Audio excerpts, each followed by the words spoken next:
Gymnasium on the campus of Springfield High School, where the Quincy High Blue Devils will take on the Springfield Senators on this Saturday evening. The sophomore game has just concluded with the Quincy sophomores winning 56-50 over Springfield. Wasn't the prettiest of games.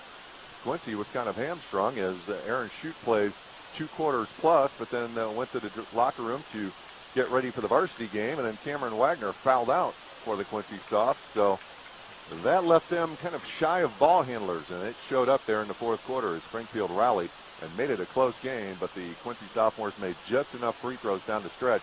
So Quincy wins the sophomore game 56-50 over Springfield. Varsity game coming up next. Blue Devils coming off a nice road win last night up at East Moline, defeating United Township by the score of 39-30. Blue Devils now 4-2 on the season, 1-1 in the Western Big Six. Meanwhile, the Springfield Senators lost last night to Decatur MacArthur, and Springfield is now 3-4 on the season and 1-2 in their conference in the Central State 8. So Springfield is playing their 4th game in a week. They played last Saturday at the Shootout at the Prairie Capital Convention Center, and then played Tuesday night against Springfield Southeast, last night against Decatur MacArthur, and then hosting the Blue Devils here tonight. So 4 games in a week for Springfield High. We'll see if they have their legs underneath them here tonight for the home game against Quincy. And apparently between games, we're going to have a pom-pom routine, which I was not aware of. So we could be here a while. I hate when this happens. I should have known when the Quincy players weren't out of the locker room standing ready to get on the floor. So actually this is more of a cheerleader little kids routine than a pom-pom routine. So maybe this will go a little bit quicker than the pom-pom little kids routines will. But we're going to be here probably for another 5 minutes before the teams get on the floor, get warmed up, and we start the varsity game here tonight between Springfield and Quincy. Tim Kincher with you on this Saturday evening. Paul Harrison, as usual, our producer. Matt Longo on assignment for one more road game. And then miraculously, he'll show up for home games. I don't know how he set his schedule, but somehow Mr. Longo has some pull. So Matt will rejoin us next Friday night when Galesburg comes to town. And boy, did the Silver Streaks have fun last night at Wharton Fieldhouse. What a wild game between Moline and Galesburg last night as Galesburg outscores Moline in the third quarter to the tune of 25-6, only to see Moline outscore Galesburg in the fourth quarter 32-13. That's right, folks. Moline scored more points in the fourth quarter last night than UT did the entire game. So Galesburg and Moline ended up going to overtime, but then Galesburg made enough plays down the stretch. Moline took their first lead of the game in the early stages of overtime, but then Devin Ross for Galesburg hit a 3, then came down the next possession and hit a basket to give Galesburg the lead, and they never lost that lead. And in fact, the Silver Streaks went 8 out of 10 from the free throw line in the final 90 seconds. So Galesburg defeats Moline last night by 5 in overtime. So the Silver Streaks are now 2-0 in the Western Big Six. Moline falls to 1-1.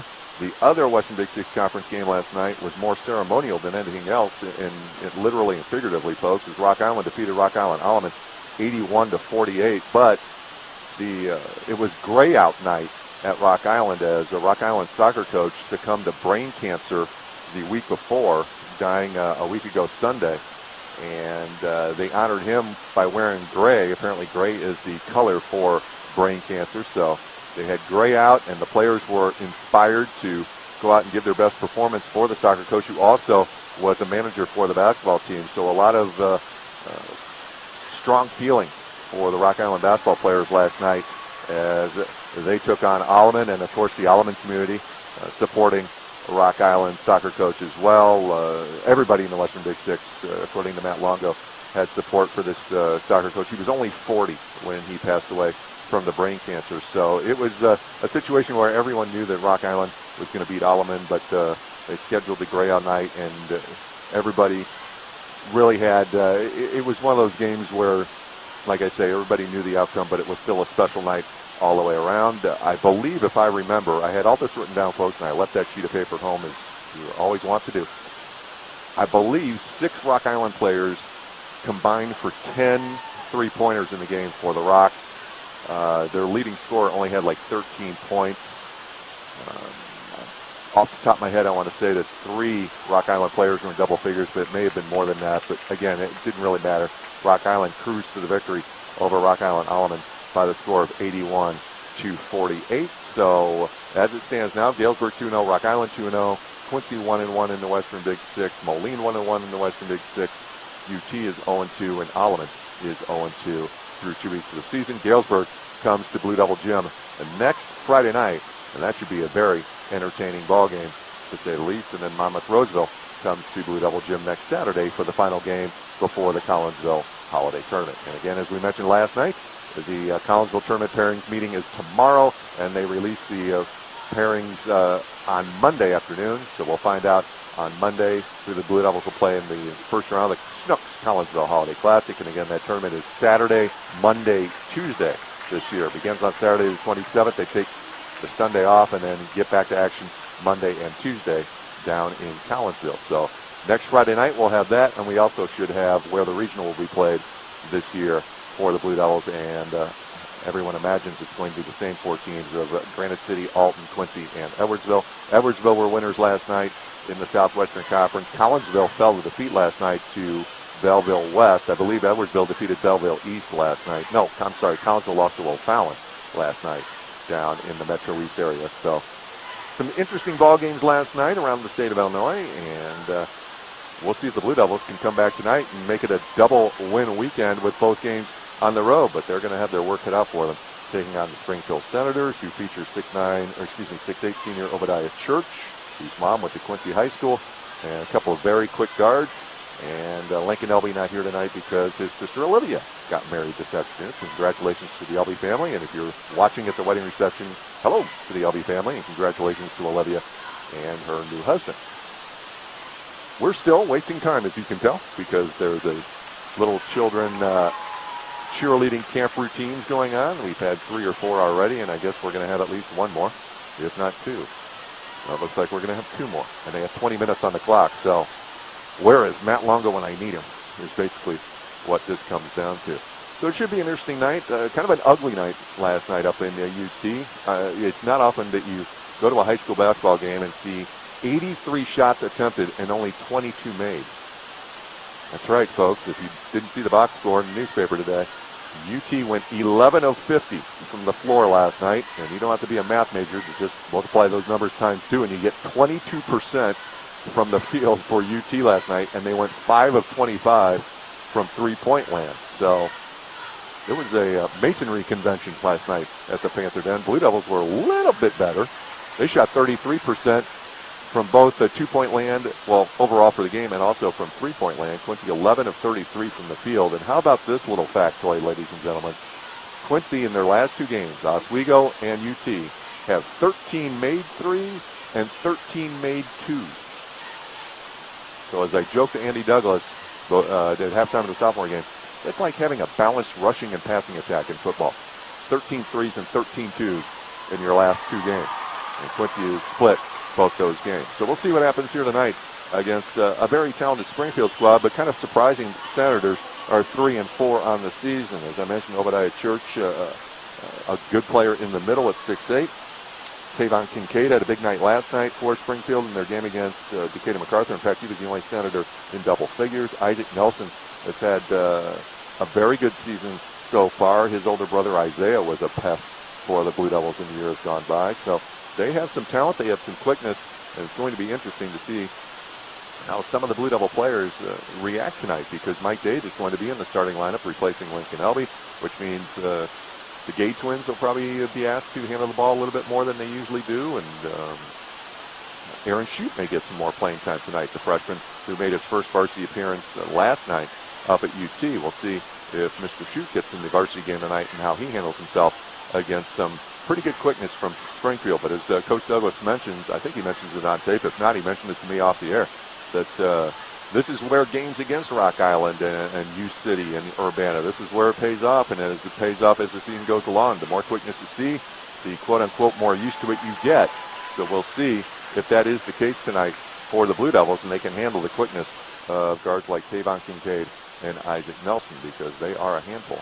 And we'll see how the Blue Devils get along. We'll see how Springfield handles the Blue Devil zone defense. Quincy was much more active last night in the zone. Jacob Jobe was a pest out front. Coach Douglas did not get a chance to watch the tape and count the deflections, as he mentioned on the postgame show last night. So but a much more active defense last night, and you give the Blue Devil defense some credit for UT only shooting 22% from the field, but also both teams last night seemed like they missed some point-blank opportunities, and could have been an even higher scoring game, and should have been a higher scoring game than the 39-30 final, because both teams missed some point-blank opportunities. But it ended up 39-30, both teams only making 11 field goals for the ball game, 22 between the two teams. And that, I don't know that I'd have to go back and look, and I guess I could during the pregame interview with Coach Douglas and see if that's some sort of record, since I've been broadcasting the Blue Devil games for the fewest number of field goals by the two teams combined. But usually you see more than 22 field goals in a game, as obviously the 39-30 score would indicate. But the one bright spot for the Blue Devils was 12 out of 18 from the free throw line for the game, and I will do that. That now makes Quincy going 12 for 18, 48 of 90 on the season. So they're above 50% now for the season. So that's good news for Blue Devil basketball fans. And hopefully that trend will continue here this evening. So they are finishing up the small children cheerleader camp routines here, as all the little campers and the varsity Springfield cheerleaders are on the floor right now with their final routine, and they have 20 minutes up on the clock. So we are going to get started probably close to 7 o'clock here this evening. Yeah, maybe close to 5 till. But should be an interesting night, and we'll see if the Blue Devils can overcome kind of a jinx here at Dewey Gymnasium. I believe since I've been doing the Blue Devil games, Quincy's only won one game in this facility. And that game, Quincy played just awful for 3 quarters, but then in the 4th quarter, just came from storming back and stole the game away from Springfield. And I was telling Alex Goff from QuincyJournal.com on the way here tonight that was the season, if I recall correctly, that Springfield started the season over, then got to the State Farm Holiday Classic over in Bloomington Normal in the large school division. Usually QNE plays in the small school division of that tournament. But Springfield took on Rock Island in the first round, and that was when Chason Randall was still at Rock Island. And they gave Rock Island everything they wanted in that first round game. I think the Rocks ended up prevailing by 2 or 3 points in that first round game. So Springfield was over, but they were a dangerous team back then, and they're 3-4 this year, and they have more talent on their roster than that 3-4 record indicates. 2 of those wins came in the Centralia Holiday Tournament as they defeated Mascoutah and also Jerseyville. They slipped by Mascoutah and then pounded the Jerseyville Panthers down at that Centralia Thanksgiving tournament. So we'll see how the Blue Devils fare tonight in a facility they don't usually play very well in, and we'll see how the players react to Lincoln Elby not being on the floor for the Blue Devils all night long. And you'll hear Coach Douglas. The last question I asked him on the pregame show was the difference between basically having all week to prepare for the fact that Lincoln Elby wasn't going to be here tonight, as opposed to last Saturday when Reagan Tenhouse didn't make the trip to Oswego because of illness.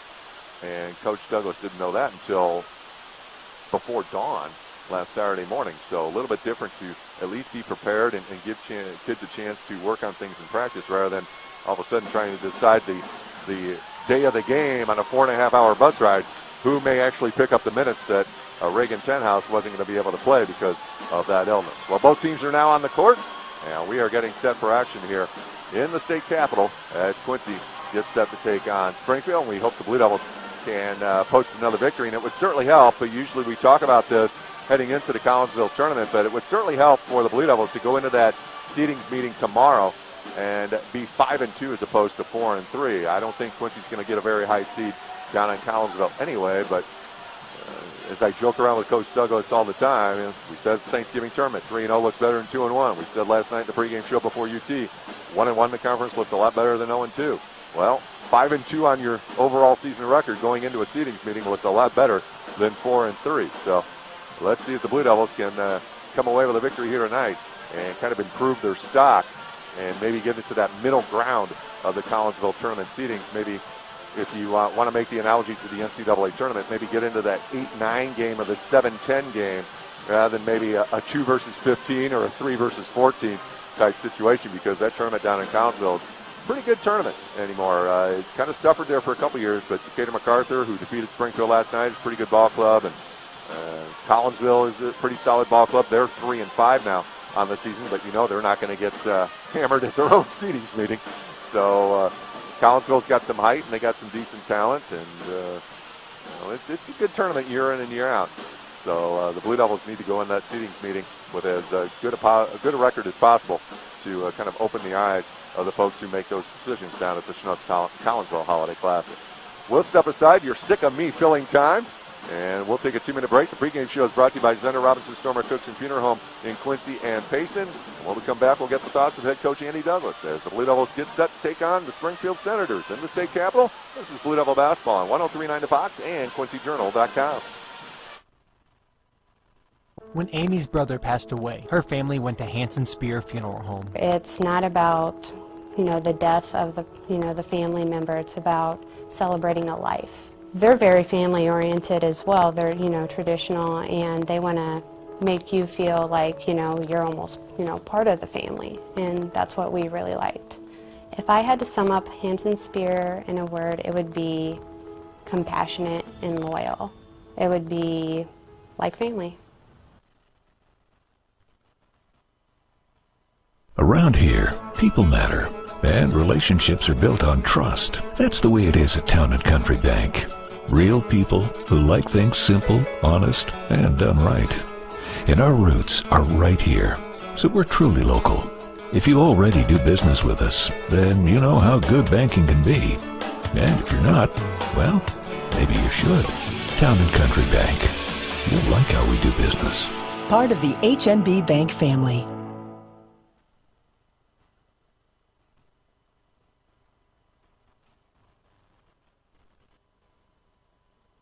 Let's say you got a golfer in the family and you just don't know what to get him.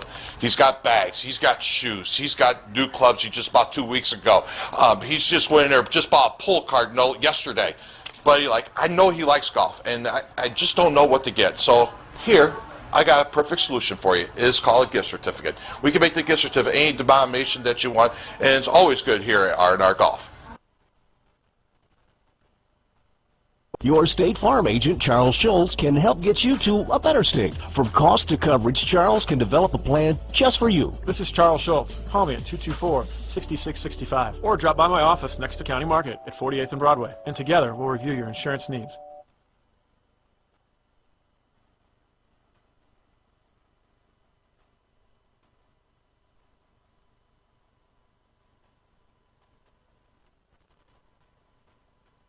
It's coming to Quincy, and it's a game changer. Fiber is the fastest technology available, and Adams is bringing fiber to the home. Nothing else compares to fiber, and Adams will be connecting Quincy neighborhoods to this lightning-fast internet and telephone service with no gimmick pricing and local service. Find out how your neighborhood can become a fiberhood. Just take the quick survey at followthefiber.net. Adams, the better and now faster way to connect. I thought defensively we played solid. We were active the entire way through. Did a pretty good job of closing up the lane and contesting outside shots. So I was proud of our effort.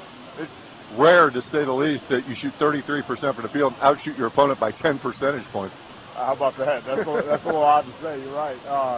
But it's a testament to our defense. And obviously we know offensively we have to clean some things up and be more efficient. But defense is where it's at for us. Our guys know that it takes a lot of energy to run it the entire game, and we're getting there slowly but surely, I guess. But they played it solid last night. And I was surprised that you're really -5 on the boards last night, just from the way that second half unfolded. I figured you're going to be minus double figures for the game. Yeah, and I told our guys, we looking at the film then, we did a pretty good job of trying to locate guys. Some of those rebounds were just far off, rebounds off a long shot. So you're going to have that. The point that we need to get across to them and they need to understand is every single time a shot goes up, we have to punish someone, find someone, make contact, and then go get the ball. And I thought a couple times those long rebounds turned into 50-50 balls that we didn't get. I noticed from our broadcast position that there were a couple players looking at each other saying, grab the ball. That's all it would take, too. And it was literally right in front of a couple of them. And, instead of diving on it, they wanted to pick it up and try and go. And we got to make sure that those 50-50 balls are ours. And I think we got a really solid hustling team. I mean, they put a lot of effort into what they do, and most of the time those should be ours. Springfield tonight, kind of an odd team, isn't it? 3-4, but you see a lot of talent for this Senator team. Oh, there's a ton of quickness, aggressiveness. They got some skilled players, guys that can shoot the ball really well. So, I mean, every game that's on our schedule is a tough game, but coming off of a conference game last night, a game that our guys were really excited about getting, I'm going to be eager to see kind of how we get started. We talked a lot about that when we played Rocky and then opened up with Oswego, of the importance of getting off to a quality start, and we gave up 22 points in the first quarter then. So I'm eager to see how our guys are going to start off today. Are we going to have the same energy or better energy than what we had last night? That's going to be one of the big questions that we ask. Coach Reed from Springfield said in the Springfield paper after their game last night in Decatur that he wants his team to get off to a better start, so it should be an interesting first quarter. That's what every coach wants. I want a lot of things. I want our shots to go in, but it doesn't happen all the time. Talk a little bit about playing Obadiah Church, because he's probably the first guy all season who's really a gatekeeper back there. He's kind of a sweeper in soccer. He's going to swat anything that comes near. He's the reason why they can play as aggressive as they play in the guard position, because if they get beat, he's there to clean some things up for them. So our guys know that, but he's a game changer on the inside.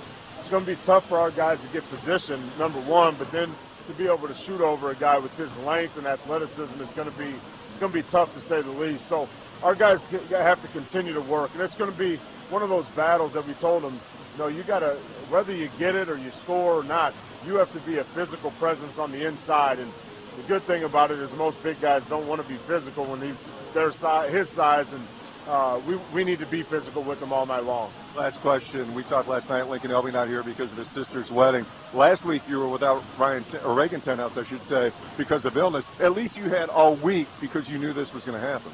Yeah, it was, and we put some different players in different roles. But we have a handful of guys that we're going to be looking to handle the pressure, and we need guys to step up in that position. Last night we ran Aaron Shute for a little bit, and I thought he played quality minutes for us, made the plays that he needed to make, took shots when he needed, or the shot that he needed when he had it. So it's going to be a good opportunity for Mike Dade, Cameron Gay, Carson Gay, and him to kind of step up and show that we can put them out in critical situations and they can take care of it.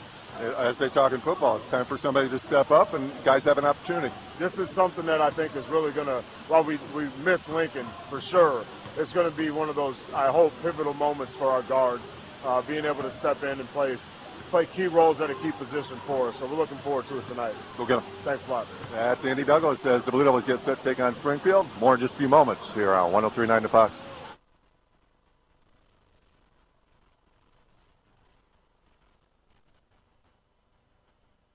Bah humbug! I don't care. You know what? If you want to see the latest style, you just want to see the Skechers golf shoe here at R&R Golf. This is spikeless, leather, and they're selling for $84.99 here at R&R Golf. Brand new on the market.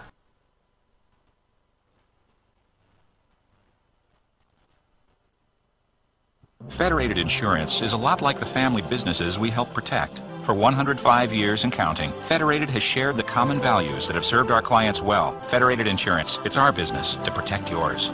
Call Tony Reese in Quincy at 223-4623.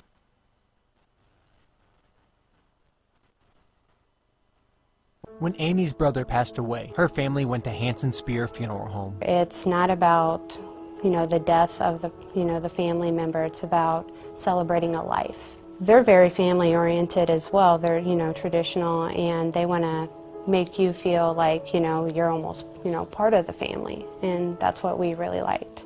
If I had to sum up Hanson Spear in a word, it would be compassionate and loyal. It would be like family.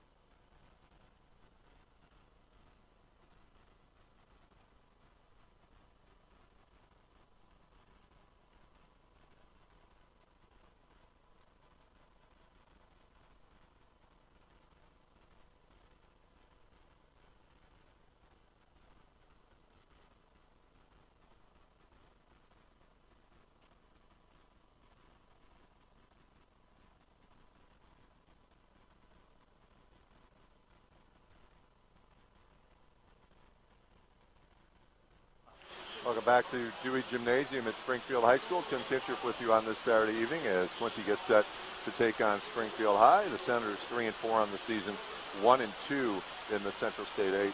Quincy is 4-2 on the season, 1-1 in the Western Big Six. Last night, as I mentioned, Decatur MacArthur defeated Springfield High by the final of 69-53. MacArthur is undefeated in the Central State 8 after 2 games. Generals took the lead early, outscoring Springfield 17-9 in the first quarter. Springfield cut the lead to 4 just before halftime. MacArthur played their best in the third quarter, though, scoring 23 points and stretching the lead to double digits. Coach Matt Reed from Springfield said, we've got to make shots to start the game. You don't want to play from behind.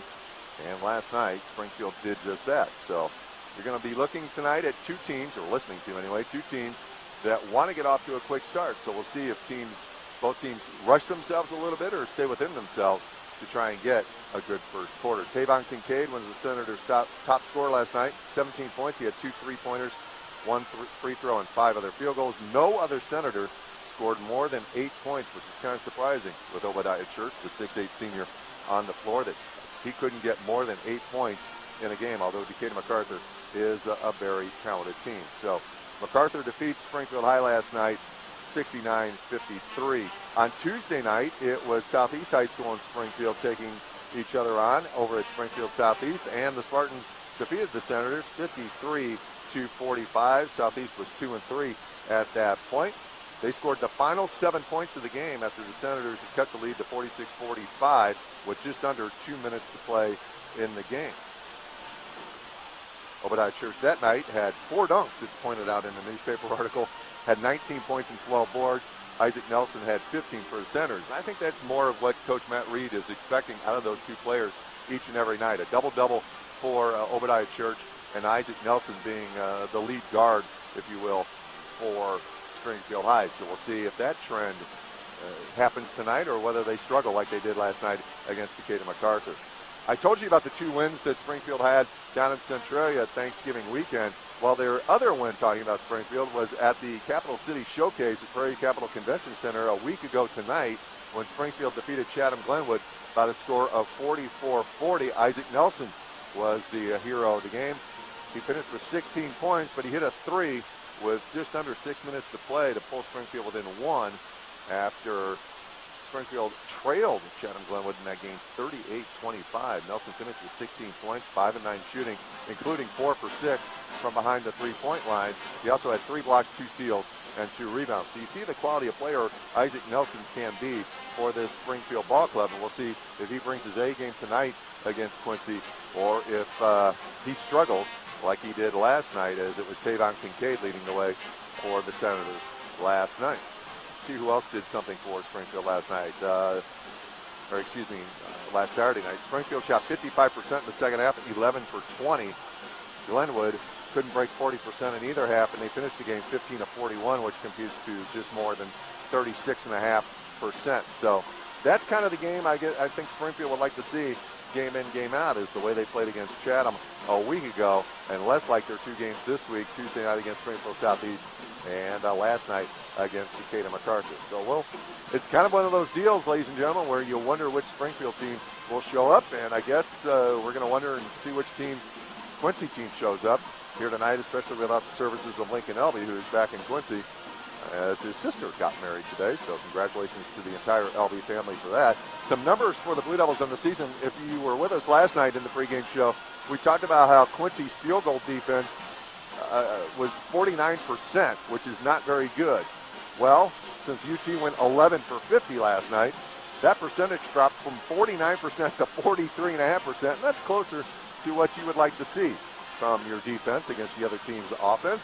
Quincy for the season is shooting about 40% for field goals, and they're shooting 36.5%, a little bit better than that actually. The Blue Devils are from three-point land. And as I mentioned at the outset of this broadcast, in the last 2 games for Quincy, they have 13 threes and 13 twos. So let's see if the Blue Devils have a balanced offense here tonight. So the Blue Devils shooting 37.6% from three-point land, and they are holding the opposition under 30% from three-point land, right at 29.5%. Blue Devils out-rebounding their opponents by 5 per game, so you'd certainly like to see that happen again tonight, but that's really going to put the emphasis on Parker Bland and Clayton Wyrather when he's in the game, Reagan Tenhouse, especially going up against a 6'8 player like Church, they're really going to have to concentrate on keeping him off the glass and not allowing him to get easy points at point-blank range. So we'll see if the Devils can do that here this evening. Quincy on the season averaging just under 16 turnovers a game, but they are forcing 18 turnovers a game. So you'd like to see that gap a little bit wider, but it's always better to turn the ball over less than the other team. So we'll see if Quincy can do that tonight. For the season, Quincy is averaging 50.5 points per game and giving up 46 points per game. So low-scoring, close ball games have been the norm through the first 6 games of this season for Quincy. And again, we'll see if that trend continues here tonight with the Blue Devils taking on the Springfield Senators. We're still about probably 5 minutes away from the tip-off of this game as both teams are warming up. Actually, the Blue Devils are warming up. Springfield has gone to the locker room and hasn't come back out yet. And we'll see what happens on this Saturday evening. Getting started a little bit late because of a cheerleading camp for little kids here at Springfield High, and then they put 20 minutes on the clock. So game was scheduled to start about 7:30, and it's going to be closer to 5 before 7 before we get this game underway. I should say the game was slated to start at 6:30, so it's going to be just under a half hour late starting this ball game here tonight in Springfield. 3-4 are the Senators, 4-2 the Blue Devils, and you'd like to see the Blue Devils stay on the positive side of things after losing twice last weekend. Mike Dade will get the start tonight for Lincoln Elby. It'll be Dade, Tenhouse, Gay, Cameron Gay, that is, Jacob Jobe, and Parker Bland. Starting for Quincy, for Springfield, Tavon Kincaid, Isaac Nelson, Obadiah Church, Keon Day, and Trevor Minder will be the starters for Springfield. So basically it's going to come down to the Blue Devils executing on both ends of the floor and hopefully playing defense like they did last night, getting some deflections and making Springfield really work hard for points. And the Blue Devils just have to make shots and do what they do. Not really too outlandish a strategy tonight for Quincy. They just have to keep doing what they did the first 3 games of the season and then last night at UT and take their chances from there. And of course, have to shoot the ball better than 33% unless you do like Quincy did last night and keep teams at 22%, but you're not going to see that very often. So we'll see how the Blue Devils and the Senators move along here on this Saturday evening in a non-conference ball game. This is, well, it's not the last non-conference road game for Quincy, as they will head to Collinsville the middle of January and then head to Geneva the Saturday before Super Bowl Sunday. So 2 more non-conference road games for Quincy, and Springfield is by far the shortest trip. So hopefully the Blue Devils can recover from a long trip to United Township last night and be ready to go here this evening, taking on Springfield. There's more students here from Springfield than I can remember. The student section on the other side of the gym is filled to the rim, so not used to seeing this many Springfield students sitting in their section and overflowing into other sections on the far side of the floor. So we'll see how that impacts the game here this evening. And very nice crowd from Quincy on the far side of the gym as well. So we'll step aside. We'll have the playing of the national anthem and the starting lineups here tonight from Dewey Gymnasium, and we'll finally get this ball game tipped off between Quincy and Springfield. And I'm not sure how they do things here, if they have the starting lineups announced and then have the national anthem, or which way they go. So pardon me as I pause here. It looks like we're going to go national anthem first. So we're going to step aside for 2 minutes, come back with the starting lineup, and then have the tip-off of this long-awaited matchup between Quincy and Springfield on this Saturday evening. Back in 2 minutes. This is Blue Devil Basketball on 103.9 The Fox and also QuincyJournal.com.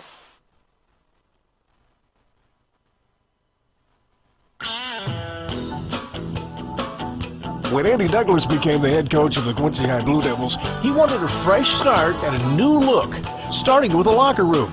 The first place he called was Landmarks. You're looking at the finished product. Wall picks, logos, inspirational quotes, and even window treatments. Each application was custom designed and installed by Landmarks right here in Quincy. The window treatments are one of my favorite parts. They got kind of the wood feel. We're able to see out and see what's going on in the locker room, and the players can't see in, so that's kind of a special thing. But it has one of our favorite quotes on it: the image of one projects the image of all. It's a quote that we use with our program, our players. But again, it's a great addition to our locker room. It adds a lot of spice to it. Wall picks, screen printing, embroidering, vehicle wraps. Let Landmarks give your home or office or locker room a fresh new look. Landmarks, make your mark.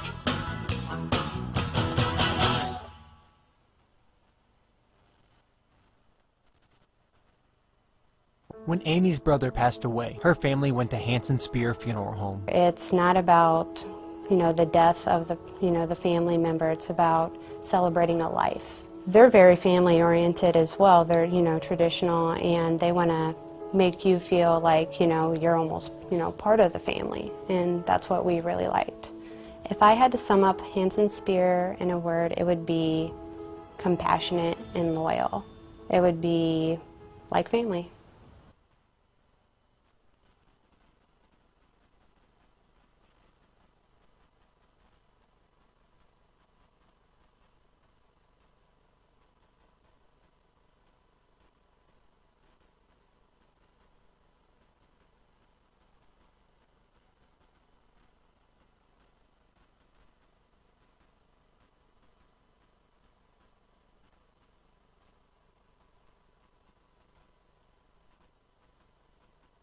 Gymnasium at Springfield High School as they get set to introduce the starting lineup for Springfield High.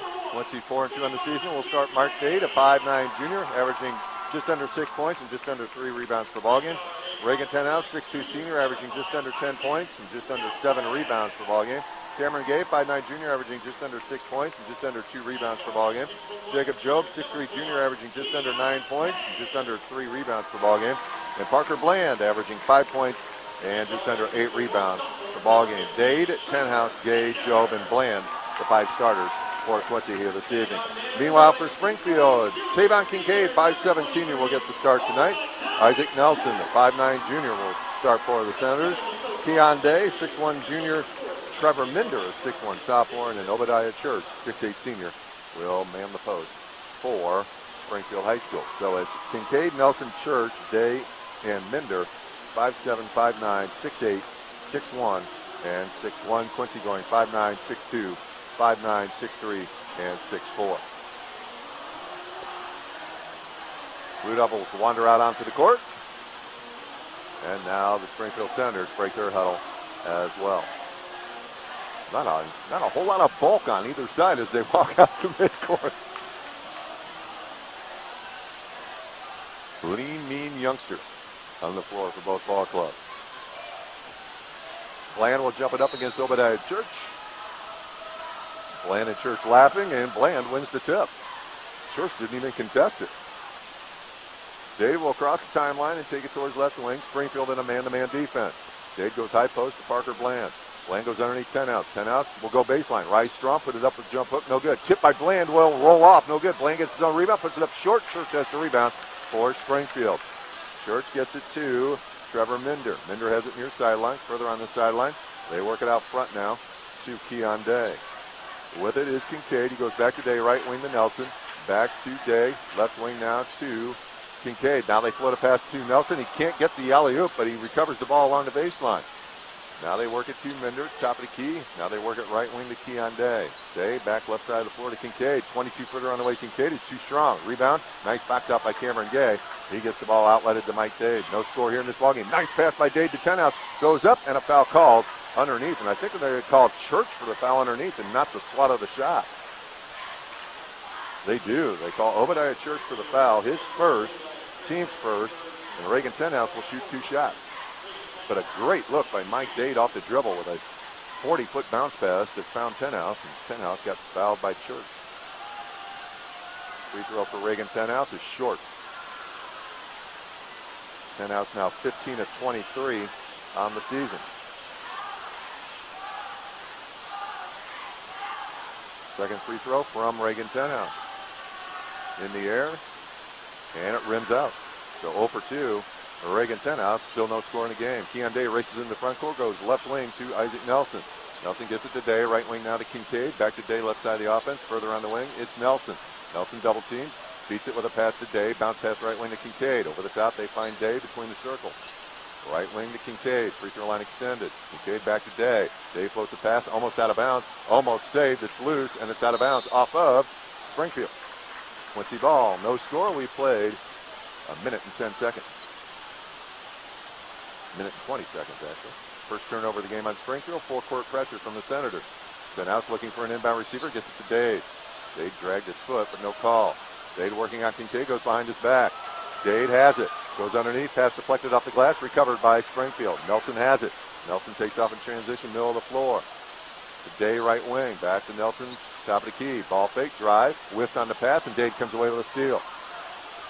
Dade to Jobe. Right-hand layup is good. First points of the game for Jacob Jobe. Out of a sloppy start for both ball clubs, but Jacob Jobe gets the right-hand layup to go. Once he draws first blood at 2-0. Dade across the timeline to Kincaid. Kincaid like a jet to Church. Church goes up strong over Bland. Missed the shot. Tips his own rebound to himself. Pitches it out to the corner to Minder. Minder with a head fake. Baseline drive. Gets it to Church. Right block for the basket. Good look by Minder on the dribble drive and a left-hand pass off the dribble to Church for the point-blank layup. 2-2 our score. 5:46 left to go, first quarter. Dade uses a screen. Tried to back pass. Church deflects it to 10 outs. Left wing Cameron Gay. Along the baseline, Bland. Bland sizes up Church. One dribble. Rises for a 17-footer. That's off the rim. No good. 10 outs. Hustles down the weak side rebound. Stops. Goes up. And a foul on Minder. Looked like all ball to everyone in the crowd except the official on the baseline. Minder picks up his first, team second. And at the line will be Reagan Tenhouse. 0 for 2 for Reagan Tenhouse. 5:34 left to go first quarter. Tied at 2. Tenhouse looking to make a free throw here, and he does. Tenhouse now 1 out of 3 from the strike. Quincy leads at 3-2. Second free throw for Tenhouse. A little strong. And the rebound belongs to Minder along the baseline. Tenhouse 1 out of 4 from the strike here in the first quarter. Left wing Isaac Nelson up the sideline to Keon Day. Right wing now to Kayvon Kincaid. Further on the wing to Church, far corner, up the sideline to Kincaid. Left wing to Day. Back right wing to Kincaid. Gets inside the arc. Backs up now to the corner. Keeps his dribble alive though. Comes out front to Keon Day. Day will go back to Kincaid right wing. Day cuts off Kincaid. Now a floating pass up top to Day. Here's Nelson with it. Left wing free throw line extended. Mid-post pass to Church. Gets around Bland. Scores and is fouled. Church gets his second basket of the quarter. And they call the foul on Cameron Gay. First foul on the Blue Devils. Church looks to complete the three-point play. Springfield leads at 4-3 now. Church has found himself wide open on the right block on 2 possessions, and he's converted both shots. Free throw in the air is good. The Church has all 5 Springfield points. It's a 5-4 Senator lead. Just under 5 minutes to play first quarter. Left wing, Gay catches in front of Nelson. Gay, dribble drive, has it right wing. Keeps the dribble alive, takes it to the front near corner. Loses it for a moment, now shovels it to Parker Bland. Further left wing, Mike Dade. Dade gets a screen from Bland. Dade on dribble drive. Somehow finds a way to Bland and makes a nice block-to-block pass. 10 outs for the basket. Great look by Parker Bland to find his teammate. And Reagan Tenhouse has 3 points. It's a 5-5 game. Nelson gets around Jacob Jobe. Nelson makes a pass to Keon Day right wing. Further in the corner, Minder. 3 from the corner is good for Trevor Minder.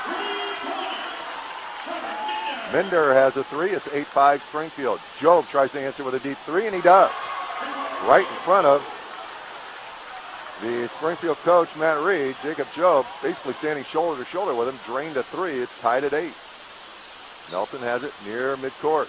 Now he splits 2 defenders, keeps the dribble alive, shoves it to Kincaid, right wing. Kincaid gets Gay off his feet, gets it back to Nelson, and Nelson will set the Senator offense in this 8-8 game. Kincaid with a right wing 3. It's short, and all alone for the rebound, Jacob Jobe. Outlet to Mike Dade near sideline. Hit a head pass, finds 10 out. 10 out, middle of the floor to Jobe. Jobe goes right wing to Dade. Clayton Wyrather will check in next dead ball, as will Carson Gay. Dade gets a screen from 10 outs. Dade wants to take it to the hoop, can't. Keeps his dribble alive, though. Has it near sideline in front of the Springfield bench, takes it back to midcourt. Crosses over on Kincaid, and an armbar called on Tavon Kincaid. Kincaid's first, 3rd team foul on Springfield. 3:35 left to go in this first quarter. We're tied 8-8.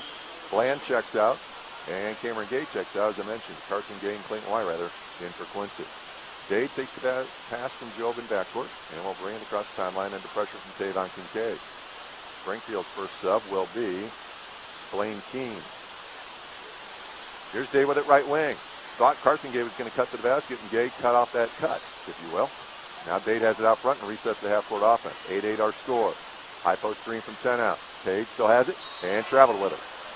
The dribble went higher than Dade thought it would, and he had the ball up by his ear and took 2 steps and got called for the walk on the far sideline. So Keene will check in. He'll replace Obadiah Church. 8-8 our score. 3:12 left to go first quarter. Day with it in backcourt. Gets to Kincaid on the defensive side of midcourt. Now Day gets across the timeline to Kincaid, far sideline. He beats the double team over the top to Gay. Now high post Minder. Minder comes left wing Nelson. 3 on the way, Isaac Nelson. Bingo. Good ball movement by Springfield. Nelson set his feet and buried the left-handed 3 from the left wing. 11-8 Springfield leads. 2:47 left to go first quarter. Wyrather catches side post, gets it to Job. Job working on Day. Will turn to the baseline. Body up, fire the floater and hit it. Tough shot for Jacob Job, but he hit it. He's got 7 points. Once he trails 11-10. Minder with it in backcourt. You have to get it over the timeline. Does with a high post pass to Kincaid. Now to Nelson left wing. Out front to Minder. Right wing to Kincaid. Further on the wing to Day. Right back up the sideline to Kincaid. Right back on the wing to Day. Day doesn't even look at the basket. Dribbles up the sideline. Gets to Kincaid middle of the floor. Now to Day, who will bring it to the middle of the floor. And Aaron Shute will check in. Next dead ball for Quincy. Kincaid gets a screen. Gets to the wing. 15-foot runner is on the way, and it rattles in. Soft rims here at Springfield High. And Kincaid got the kind bounce. It's a 13-10 Springfield lead. 2 minutes to go, first quarter. Job catches right wing. Job takes the top of the key. Stops. Needs a receiver, and he finds Dade. Dade will take it to midcourt, set up the offense. Dade gets a screen. Wants to go to Wyrather, goes to Tenhouse instead. Tenhouse with a spin move in the paint. Jump hook is on the way short. Rebound tipped by Kincaid. Gets around Carson Gay. Minder picks it up. His hit-ahead pass is weak, but Kincaid runs it down. Now Kincaid has it right wing. Ball fake penetrate. Slice to a stop and travel. 3 turnovers on Springfield, 2 on Quincy. Bland and Shute check in for the Blue Devils. Dade and Tenhouse will get a rest. 13-10 Springfield leads. 1:39 left to go first quarter. Jobel inbound to Shute. Welcome to varsity basketball for Aaron Shute. The tape on Kincaid. Pounding him here for the final part of this first quarter. Shute has it middle of the floor. Will go right wing to Job. Job will go high post to Wyrather. Left wing now Carson Gay. Gay, high post to Aaron Shute. Shute gets the screen from Bland. Hesitates, takes it to the basket, but Church is there waiting for him. So Carson Gay catches on the wing. He'll dribble drive, rise for a 15-footer and hits it. Line drive shot for Carson Gay, but he buried it. 13-12, Springfield leads. 70 seconds left, first quarter. Kincaid plays catch with Day in the backcourt. Kincaid has it and floats it back to Day, left wing. Day goes down the sideline to Nelson, sets his feet, fires the 3. Too strong. All alone for the rebound, Aaron Shute for Quincy. Unimpeded Shute to midcourt. Right-hand dribble. Oh, wanted the pass, but didn't. Kept dribbling. Wyrather fumbles it on the far sideline, gets it to Carson Gay. Gay up top to Aaron Shute. And the Devils will hold. Maybe for the final shot. No, they go with the chin play. Shute bounce pass to Job, right wing. Deep 3, Jacob Job, and he hits another. Jacob Job has hit 2 threes, basically in the hip pocket of Coach Matt Reed. And it's a 15-13 Quincy lead, and Job has 10 points here in the first quarter. Church catches around Wyrather, takes it to the baseline, now gets to Kincaid, left wing to Day. Day back to Kincaid, right wing to Church. Ball fake, penetrate baseline. Church gets in the air, gets it to Day. They work at the Nelson. Left wing 3 on the way. Isaac Nelson, bingo.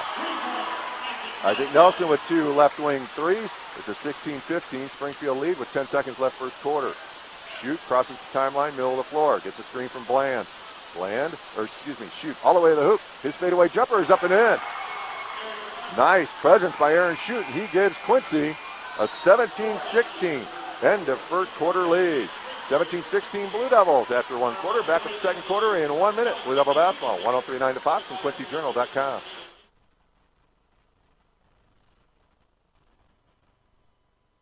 When Amy's brother passed away, her family went to Hanson Spear Funeral Home. It's not about, the death of the family member. It's about celebrating a life. They're very family oriented as well. They're, traditional, and they want to make you feel like, you're almost, part of the family. And that's what we really liked. If I had to sum up Hanson Spear in a word, it would be compassionate and loyal. It would be like family. Around here, people matter, and relationships are built on trust. That's the way it is at Town & Country Bank. Real people who like things simple, honest, and done right. And our roots are right here, so we're truly local. If you already do business with us, then you know how good banking can be. And if you're not, well, maybe you should. Town and Country Bank. You'll like how we do business. Part of the HNB Bank family.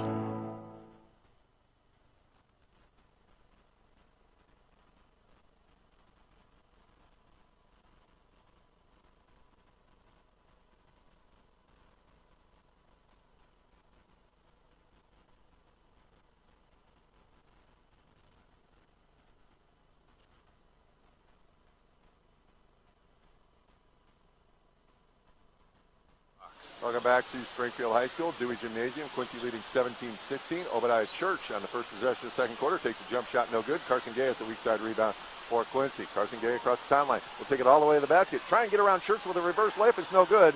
And Church has the rebound for Springfield. Against 17-16, Quincy leads. Keon Day with it. Out front. Goes left sideline to Isaac Nelson. Back out front today. Right wing to Trevor Minder. Along the baseline, Church. Cross-court pass with left hand to Nelson. Up top to Day. Bounce pass right wing to Minder. Penetrates, gets it to Church. Church looking to drive baseline, can't. Floats the pass out front to Day. Right wing to Minder. Minder, left-hand bounce pass to Day. Cross-court to Minder, right side of the offense. Minder can't do anything with Carson Gay. Goes back middle of the floor to Day. 17-16 Quincy leads. 1 minute into the second quarter. Nelson to Day. Springfield making sure they're organized here. They go high post to Church. He gets it to Nelson. Sets his feet. Fires the left wing three. It's too strong. Shoot has the rebound for Quincy. Aaron Shoot in transition will go left wing with it. Now stops. He's guarded by Trevor Minder, and Quincy will set up their half-court offense. Shoot will go. High post to Bland. Bland looking underneath. Nothing there. So he goes to Shoot left wing. Bland sets a screen for Shoot. He goes to Bland. Bland sizes up Church. Takes him to the hoop. Goes up strong. Missed it. Had his own rebound for a moment. Knocked out of bounds by Springfield. Tavon Kincaid will check back in for the Senators. So 10 first quarter points for Jacob Jobe. 3 for Reagan Tenhouse, a hoop from Carson Gay, and a hoop from Alex Shoot. In fact, Shoot gave Quincy the 17-16 lead they have now. Shoot cut off by a new player for Springfield. And Bland now has high post. Goes underneath Tenhouse. Tenhouse catches. And he gets fouled by that new player, Matt Sandberg. Sandberg, a 6'1 junior, called for the foul. Guarding Tenhouse at the block. First foul on Sandberg. 4th team foul on Springfield. Cameron Gay will check back in. He'll replace Jacob Jobe. So let's reset the lineup. For Quincy, it's Aaron Shoot, Parker Bland, Carson Gay, Cameron Gay, and Reagan Tenhouse.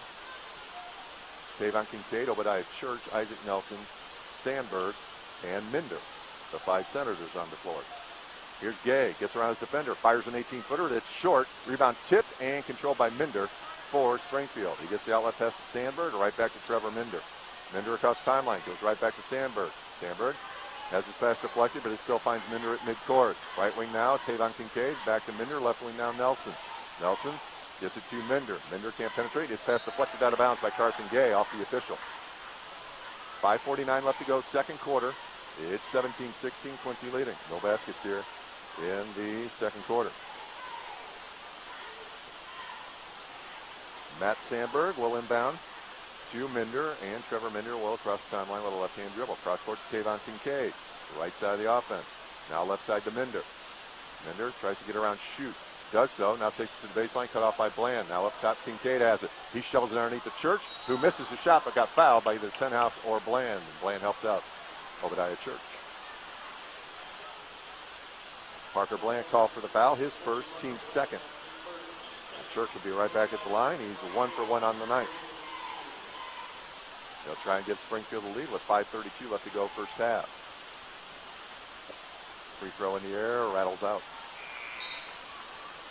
Church with 5 first quarter points. Nelson had 6, 2 for Tavon Kincaid, and a 3 from Trevor Minder.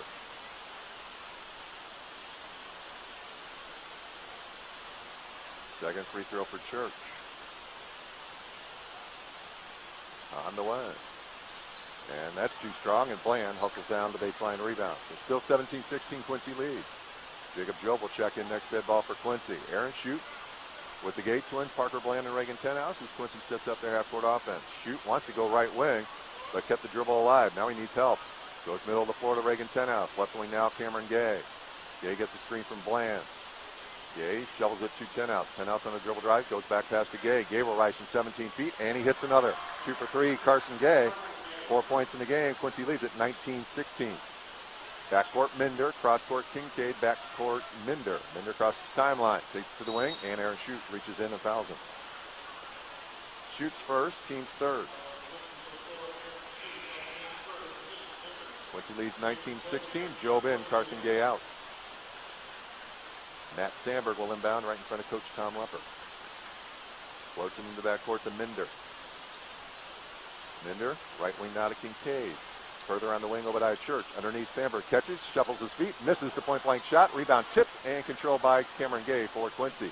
Gay in transition will go left wing to Shoot. Back to Cameron Gay. Gay with a deep three left wing. Bingo!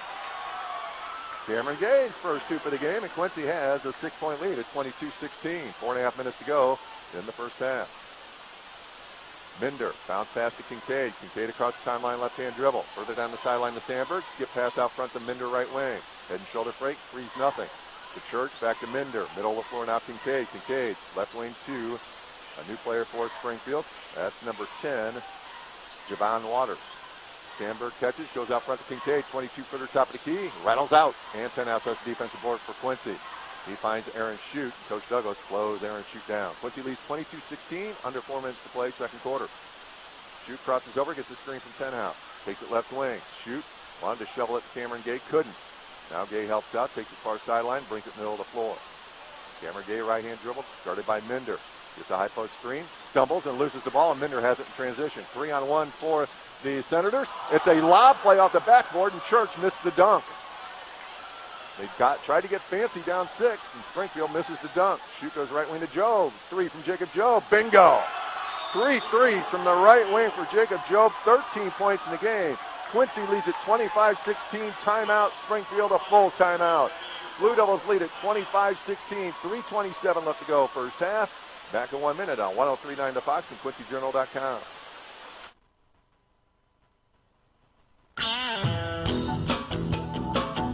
When Andy Douglas became the head coach of the Quincy High Blue Devils, he wanted a fresh start and a new look, starting with a locker room. The first place he called was Landmarks. You're looking at the finished product. Wall picks, logos, inspirational quotes, and even window treatments. Each application was custom designed and installed by Landmarks right here in Quincy. The window treatments are one of my favorite parts. They got kind of the wood feel. We're able to see out and see what's going on in the locker room, and the players can't see in, so that's kind of a special thing. But it has one of our favorite quotes on it: the image of one projects the image of all. It's a quote that we use with our program, our players. But again, it's a great addition to our locker room. It adds a lot of spice to it. Wall picks, screen printing, embroidering, vehicle wraps. Let Landmarks give your home or office or locker room a fresh new look. Landmarks, make your mark.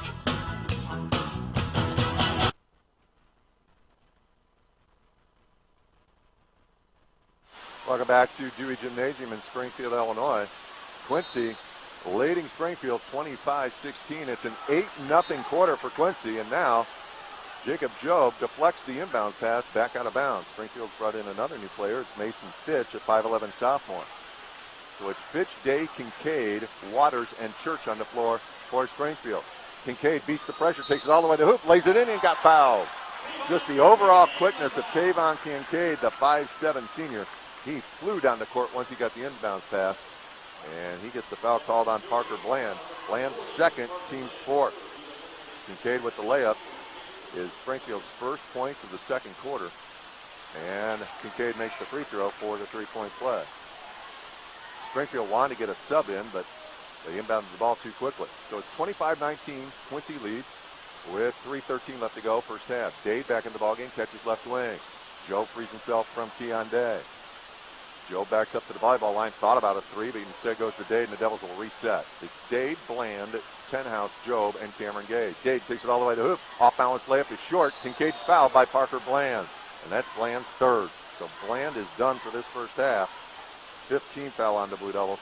3 personals on Parker Bland. That was just a hustle play as Mike Dade made a nice drive, but then he awkwardly tried to put the layup between 2 defenders and came up short with it, and Bland, I should say, came flying in for the rebound and knocked down Tavon Kincaid. As they wipe up the floor, Wyrather checks in for Bland. And Quincy leads at 25-19 with 2:57 left to go in this first half.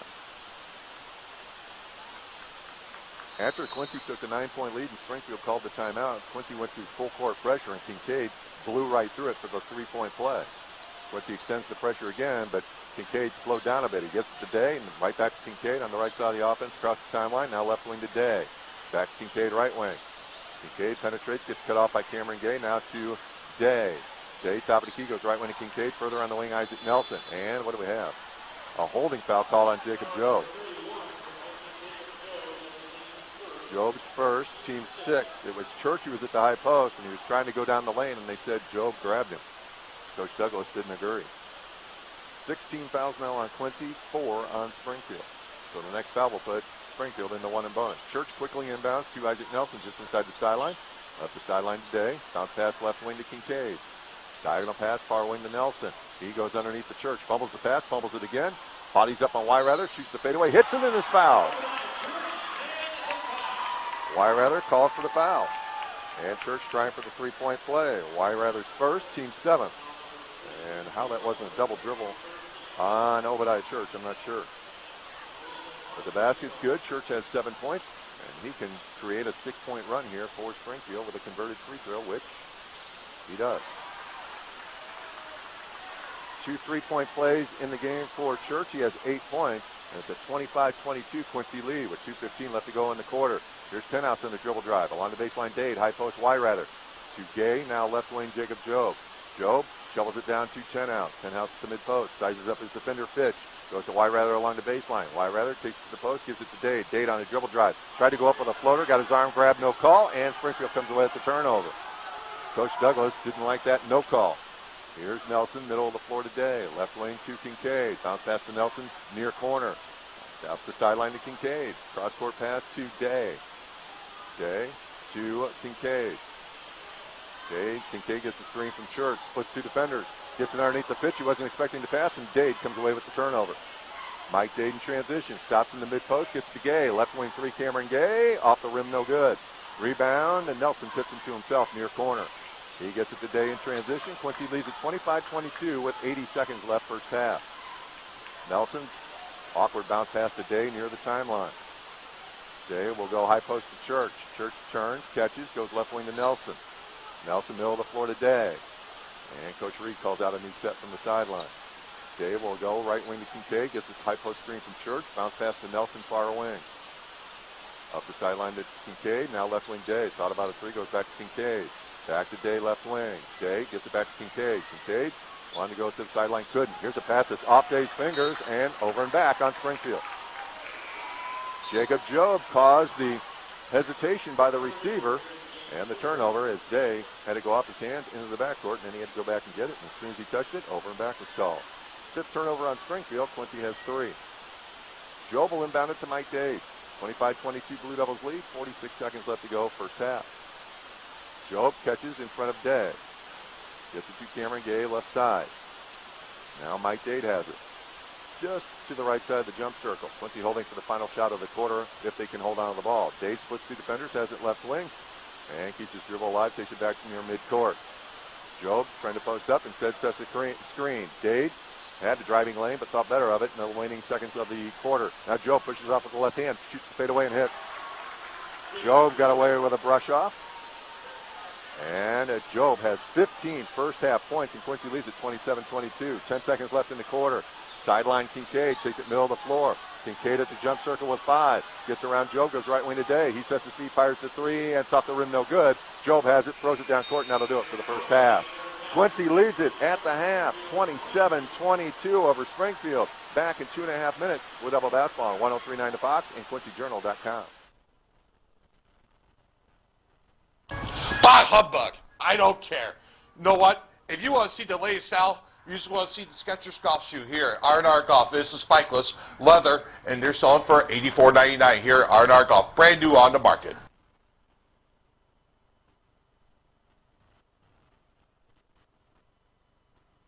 Around here, people matter, and relationships are built on trust. That's the way it is at Town & Country Bank.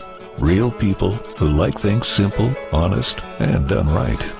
And our roots are right here, so we're truly local. If you already do business with us, then you know how good banking can be. And if you're not, well, Maybe you should. Town and Country Bank. You'll like how we do business. Part of the HNB Bank family. Let's say you got a golfer in the family and you just don't know what to get him. He's got bags, he's got shoes, he's got new clubs he just bought 2 weeks ago. He's just went in there, just bought a pull card note yesterday.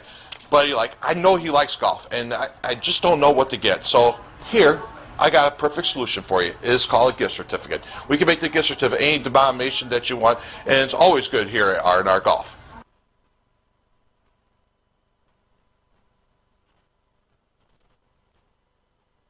When Amy's brother passed away, her family went to Hanson Spear Funeral Home. It's not about, the death of the family member. It's about celebrating a life. They're very family oriented as well. They're, traditional, and they want to make you feel like, you're almost, part of the family. And that's what we really liked. If I had to sum up Hanson Spear in a word, it would be compassionate and loyal. It would be like family. It's coming to Quincy, and it's a game changer. Fiber is the fastest technology available, and Adams is bringing fiber to the home.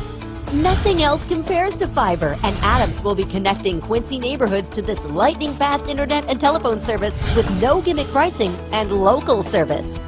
Find out how your neighborhood can become a fiberhood. Just take the quick survey at followthefiber.net. Adams, the better and now faster way to connect.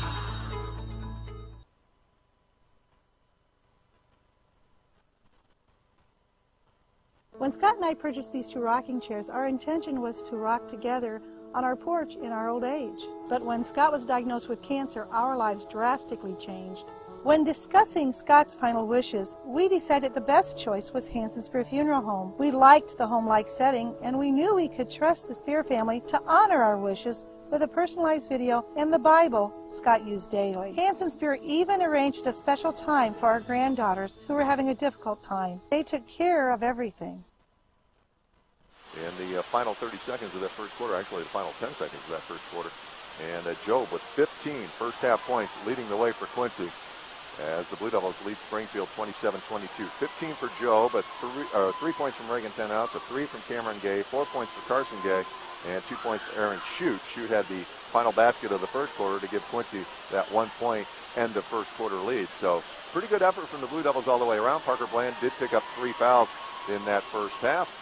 So Bland trying to be aggressive, taking on Obadiah Church, the 6'8 senior for Springfield. But Bland a little over-aggressive, chasing down a rebound with a couple minutes left to go in that first half, and ran over Tavon Kincaid and picked up his third personal foul. So Bland will have to be a little wary on defense in the second half. As soon as he picks up his fourth foul, I'm sure he'll come out of the game and be an assistant coach, depending on how long that or when that foul occurs. Quincy will get the ball to start the second half, by the way, leading 27-22. Scoring for Springfield, they had 4 players score. Obadiah Church has 8 points, 2 3-point plays in that first half. 2 threes from Isaac Nelson on the left wing, 5 points for Tavon Kincaid, and a 3 for Trevor Minder for the Springfield total of 22. Again, Quincy led it 17-16 at the end of the first quarter, and Blue Devils lead it at the half, 27-22. They are pulling out all the stops for this visit tonight by Quincy. We had the little kids cheerleading camp between games with some routines, and now the Springfield boys are joining the Springfield pom-pom squad for the annual boys-girls routine that the Blue Devils do, that Quincy High School does with their pom-pom squad during the basketball season as well. So it's a night of entertainment here at Dewey Gymnasium with the little kids cheerleading camp and the boy-girl routine all evening long here in Springfield. So if you're watching on QuincyJournal.com, I'm sure you're getting your money's worth watching this just tremendous routine. I'll take your word for it anyway. As I mentioned, Blue Devils will be home to take on Galesburg Friday night, then home next Saturday night to take on the Titans of Monmouth Roseville, and then the week-long break for Christmas, and the Devils back in action down in Collinsville at the Chinook Collinsville Holiday Classic on Saturday the 27th, take the Sunday off, and then back to tournament action down in Collinsville on the 29th. So kind of a different year for the Collinsville tournament, split up Friday, Monday, Tuesday. And the pairings are released on Monday afternoon, and I'm sure your favorite Star radio station will have that during the morning, and it'll be in the newspaper, I would imagine, on Tuesday as well. So keep your eyes and ears peeled, and you'll find out who the Blue Devils play in the first round and what time, and we'll kind of go from there. But at least we're not having that situation that we had last year for the Blue Devils where they played games, then had an 11-day break, then played 4 games in 3 days, then had another 10-day break. Not so this year. Quincy playing on the 27th, the 28th, and 29th, at least we hope so. And then they have a game January 3rd, the annual visit from Batavia, moved back a month. So the Blue Devils could play as many as 4 games that first week, or the end of December, beginning of January, and then have a road game back down in Collinsville on Saturday the 10th. So none of these nearly 2-week layoffs in the basketball schedule this year for Quincy, as opposed to last year. They will keep it rolling and kind of keep a routine going. In fact, Quincy doesn't have a Saturday off until the 17th of January. They will have their first single game weekend that weekend in the middle of January. So pretty good schedule for the Blue Devils. Like I say, can keep a routine going and not get stale with long layoffs either before the holidays or after the holidays. And we'll see. Hopefully the Blue Devils will continue to play well as they come off the game last night winning 39-30 and have already scored 27 points here tonight and only allowed Springfield 22. So the Blue Devils with this 5-point halftime lead, and they have come out of the locker room, and they will get warmed up here for the second half. Springfield will make an appearance here momentarily, and we'll get this second half underway. Quincy jumped out to a 25-16 lead. Springfield cut it to 25-22, but Jacob Jobe with the basket to give Quincy the 5-point halftime lead at 27-22. Back in 2.5 minutes at the start of the second half. This is Blue Devil Basketball on 103.9 The Fox and also QuincyJournal.com. Federated Insurance is a lot like the family businesses we help protect. For 105 years and counting, Federated has shared the common values that have served our clients well. Federated Insurance, it's our business to protect yours. Call Tony Reese in Quincy at 223-4623. Your State Farm agent, Charles Schultz, can help get you to a better state. From cost to coverage, Charles can develop a plan just for you. This is Charles Schultz. Call me at 224-6665 or drop by my office next to County Market at 48th and Broadway, and together we'll review your insurance needs. When Scott and I purchased these 2 rocking chairs, our intention was to rock together on our porch in our old age. But when Scott was diagnosed with cancer, our lives drastically changed. When discussing Scott's final wishes, we decided the best choice was Hanson Spear Funeral Home. We liked the home-like setting, and we knew we could trust the Spear family to honor our wishes with a personalized video and the Bible Scott used daily. Hanson Spear even arranged a special time for our granddaughters who were having a difficult time. They took care of everything. Let's say you got a golfer in the family and you just don't know what to get him. He's got bags, he's got shoes, he's got new clubs he just bought 2 weeks ago.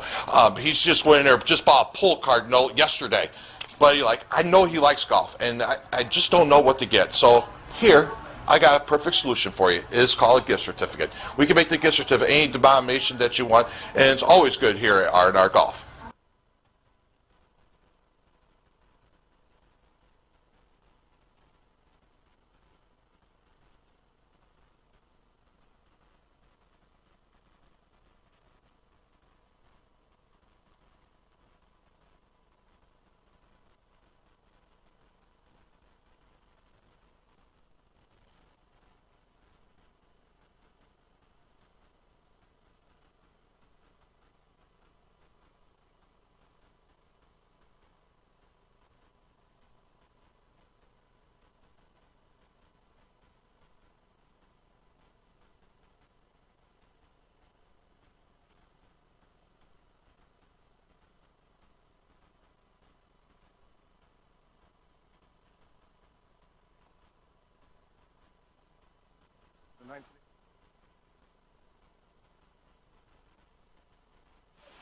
Getting ready to start the second half here at Dewey Gymnasium at Springfield High School. Quincy leading Springfield 27-22. Blue Devil ball to start the second half. Kincaid pressuring Mike Dade. Dade gets away with a push-off to receive the pass in backcourt. It's Mike Dade, Cameron Gay, Reagan Tenhouse, Clayton Wyrather starts the second half, and Jacob Jobe for the Blue Devils. Tenhouse has the top of the key, hands off to Mike Dade. Dade will set up the half-court offense between the circles, gets a screen from Wyrather. Dade will rise for a 15-footer, and it rims out. Wyrather there for the rebound and the put back. Clayton Wyrather with the putback for Quincy, and Quincy leads it 29-22. 25 seconds into the third quarter. Kincaid in backcourt, bounce pass to Day.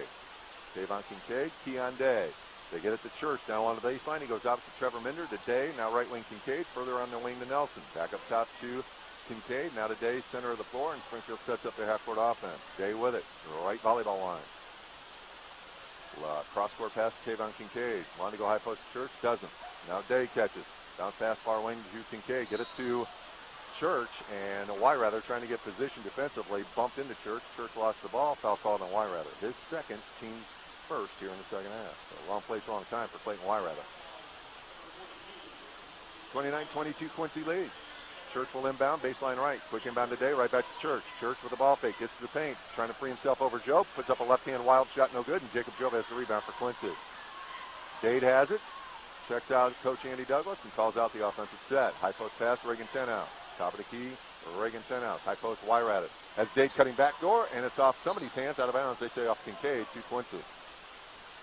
Dade did a good job of being nonplussed, like, oh no, I touched the ball. He just kind of wandered away like no big deal, and the official bought that play.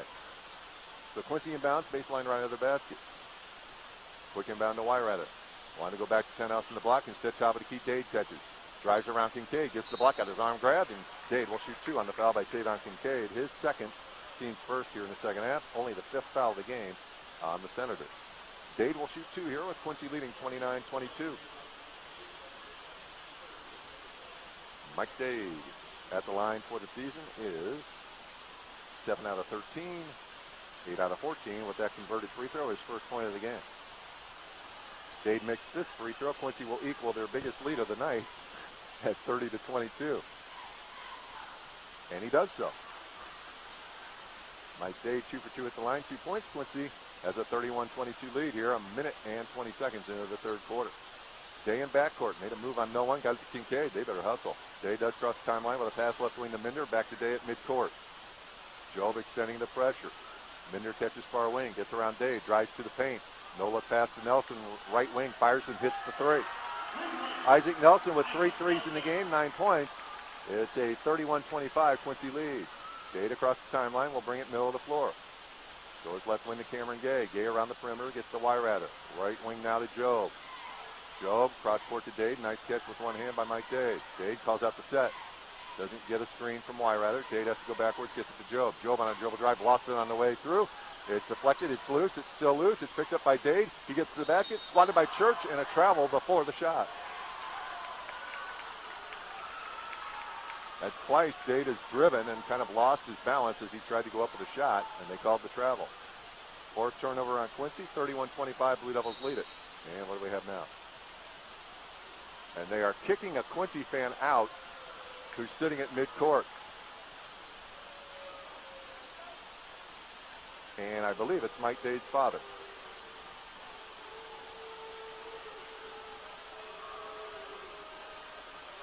Policeman comes over to make sure that Mr. Dade leaves. The only reason I say that is the gentleman from Quincy is on crutches, and Mr. Dade tore his Achilles tendon right before Thanksgiving. So, defending his son's honor there, he said something to the official, and the official immediately kicks out the Quincy fan, and now the near sideline official talking to the Quincy bench. Day catches, and it's thrown away by Cameron Gay. Gay to the hoop, gets fouled, no call. Job there with the putback. Jacob Job with 17 points, and Quincy converts the turnover into points because of the hustle of Jacob Job. 33-25, Quincy leads by 8, 2.5 minutes into the third quarter. Day catches in backcourt, gets it back to Kincaid, back to Day.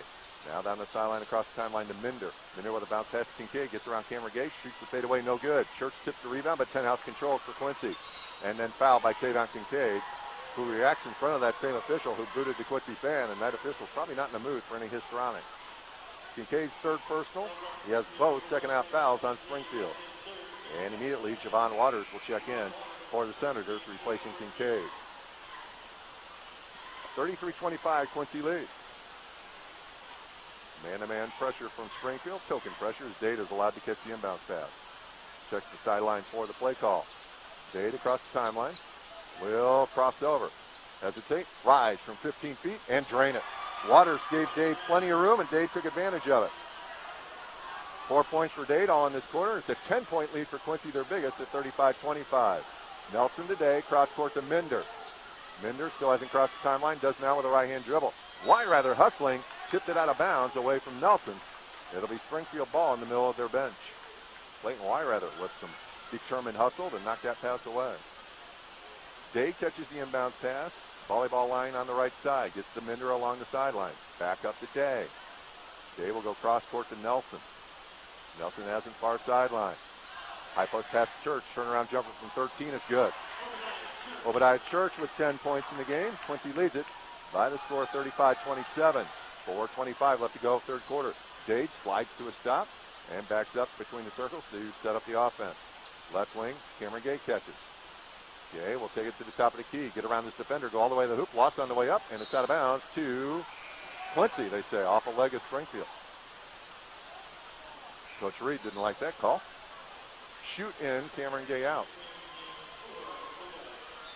And the way that official reacted, I think that was a complete guess as to who that ball went out of bounds off of. Job looking for an inbound receiver, goes backcourt to Mike Dade. 4:10 left to go for third quarter. Quincy leads 35-27. High post pass to Job, actually near midcourt. Jacob Job catches, goes left wing now to Aaron Shute, back to Dade. Dade between the circles. Springfield trying to increase their defensive pressure. Dade just sizes things up, bounce pass to Shute, left wing. Shute takes it middle of the floor, gets it to Job. Job between the circles. Looking for a driving angle. Takes it right down Broadway. Puts up a left-handed runner, and it drops home. Hit the front of the rim and fell down. Jacob Job with 19 points. Quincy leads at 37-27. 3:35 left to go, third quarter. Minder, awkward bounce pass to Day. Day back to Minder across the timeline, far sideline.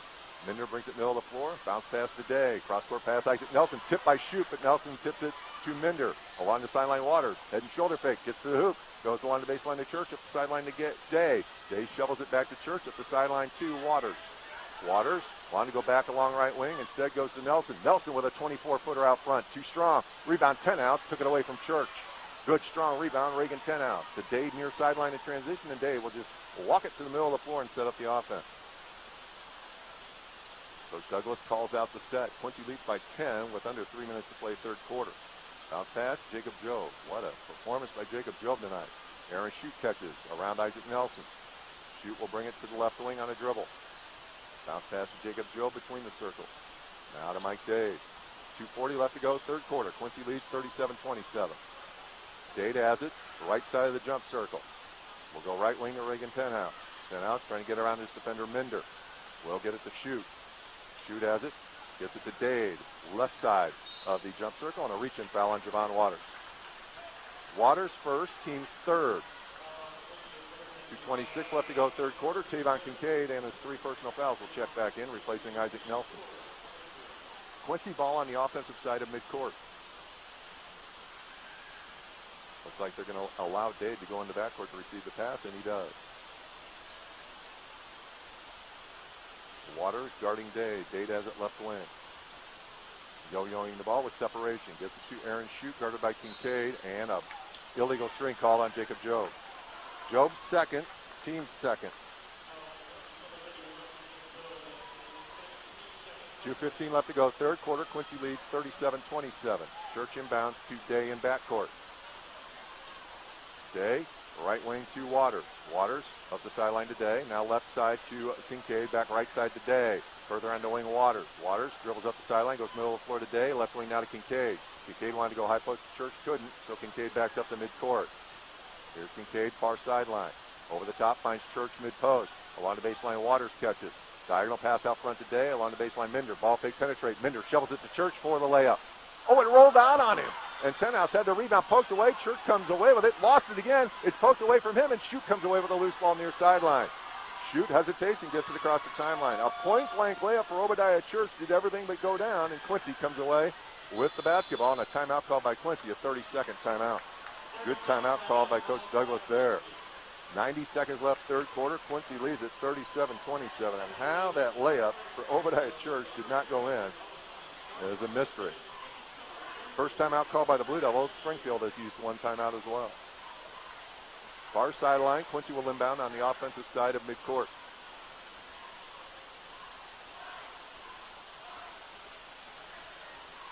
A big performance from Jacob Jobe with 19 points. He has 19 of Quincy's 37. Obadiah Church has 10 to lead the Senators. Isaac Nelson with 3 threes has 9. Church, Kincaid, Day, Minder, and Waters leave the huddle for Springfield. Carson Gay into the game for Quincy with Aaron Shute, Jacob Jobe. Parker Bland checks in for the first time in the second half. Bland has 3 fouls. Reagan Tenhouse rounds out the Blue Devil quintet. And we have some water or some perspiration on the floor that will be mopped up. Matt Longo's not here. I'm not going to say what he usually says when this happens. Shute will try and free himself from Kincaid to take the pass, and he and Kincaid are bodying up on each other. Shute does a good job to play him off the other guard for Quincy, and Shute catches him backcourt, crosses the timeline now. Double high post offense. Shute hesitates, uses the rim as a defense, and gets it around Church for the layup. What a heady play by the freshman Shute. Quincy leads at 39-27. Minder in backcourt. Passes the timeline to Kincaid, and Bland picks up a cheap foul 30 feet from the basket. His 4th. Parker Bland just trying to be aggressive defensively. Just got too close to Kincaid and bumped into him for his 4th personal foul. So Bland plays about 21 to 30 seconds of this third quarter and picks up his 4th foul. So Weirother's going to have to do yeoman work here for the rest of this third quarter and most of the 4th. Kincaid, cross court to Waters.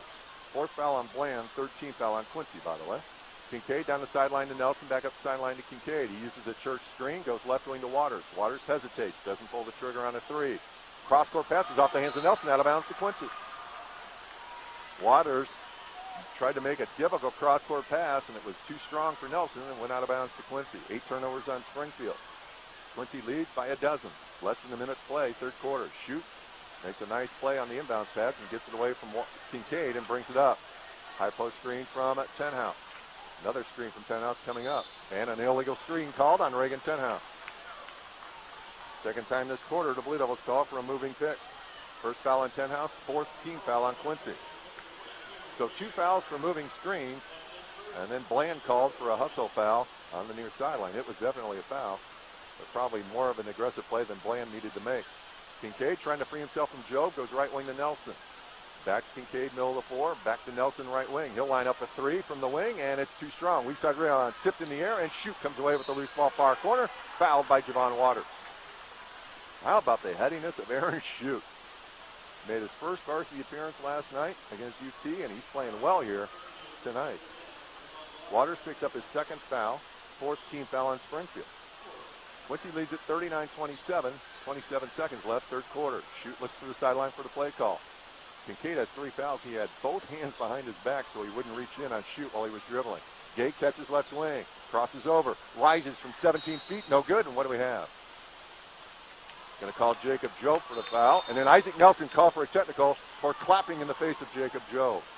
So Jobe called for something of a moving screen or pushing out to get the rebound. And then Isaac Nelson clapped in the face of Jacob Jobe and gets called for the technical.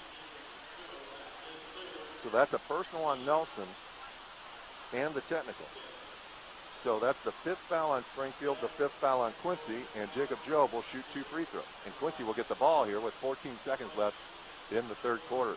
2 of the 3 officials saw Nelson clapping in the face of Jobe. Jobe's free throw rattles out. Jobe last night was very strong from the line. 3 out of 4 in the fourth quarter. Misses his first toss tonight. Jobe now 6 out of 12 for the season. Misses it went in. It rattled twice in and out, hit the rim again and dropped through. 20 points for Jobe in the game. Quincy has their biggest lead, a baker's dozen at 40-27. Mike Dade back in for Carson Gay. Blue Devil ball after the technical foul. And Coach Reed talking to Isaac Nelson on the bench. Dade catches in backcourt. Alternating possession belongs to Springfield. Far sideline, Jobe catches. High post, Weirother with 6. Shute with 5. To Tenhouse along the baseline. Tenhouse has a pass to the basket. Blocked by Church. It goes to Minder. And they don't get a shot off before the end of the quarter. 40-27. Quincy leads Springfield after 24 minutes. Back for the fourth quarter in 1 minute. Blue Devil basketball on 103.9 The Fox.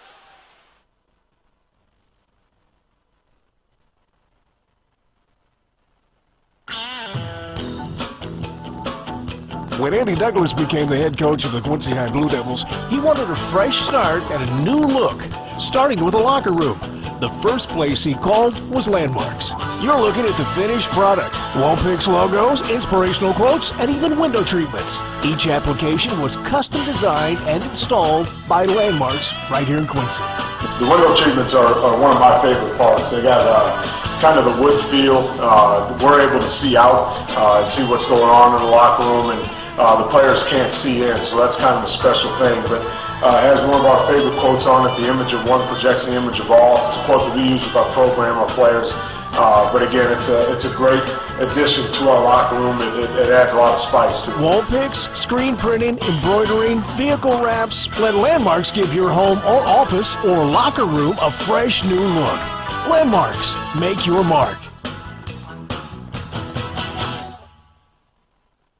Final quarter, Quincy leads Springfield 40-27. Tim Kintrick with you on this Saturday evening from Dewey Gymnasium at Springfield High School. Keon Day, Tavon Kincaid, Trevor Minder, Obadiah Church, Isaac Nelson. On the floor for Springfield, Jacob Jobe, Mike Dade, Aaron Shute, Reagan Tenhouse, Clayton Wyrather on the floor for Quincy. And I think a moving screen called on Isaac Nelson, and it was. Isaac Nelson along the baseline ran up behind Wyrather and just basically acted like an offensive lineman and forearm shivered Wyrather until he moved about 3 feet. And the baseline official was right on the play and called the foul. 16th foul on Springfield, second personal on Nelson. Now a turnover by Dade at midcourt. Kincaid had it dribble off his heel, but his teammates recover and get it back to Kincaid. Kincaid splits two defenders, gets it to Church.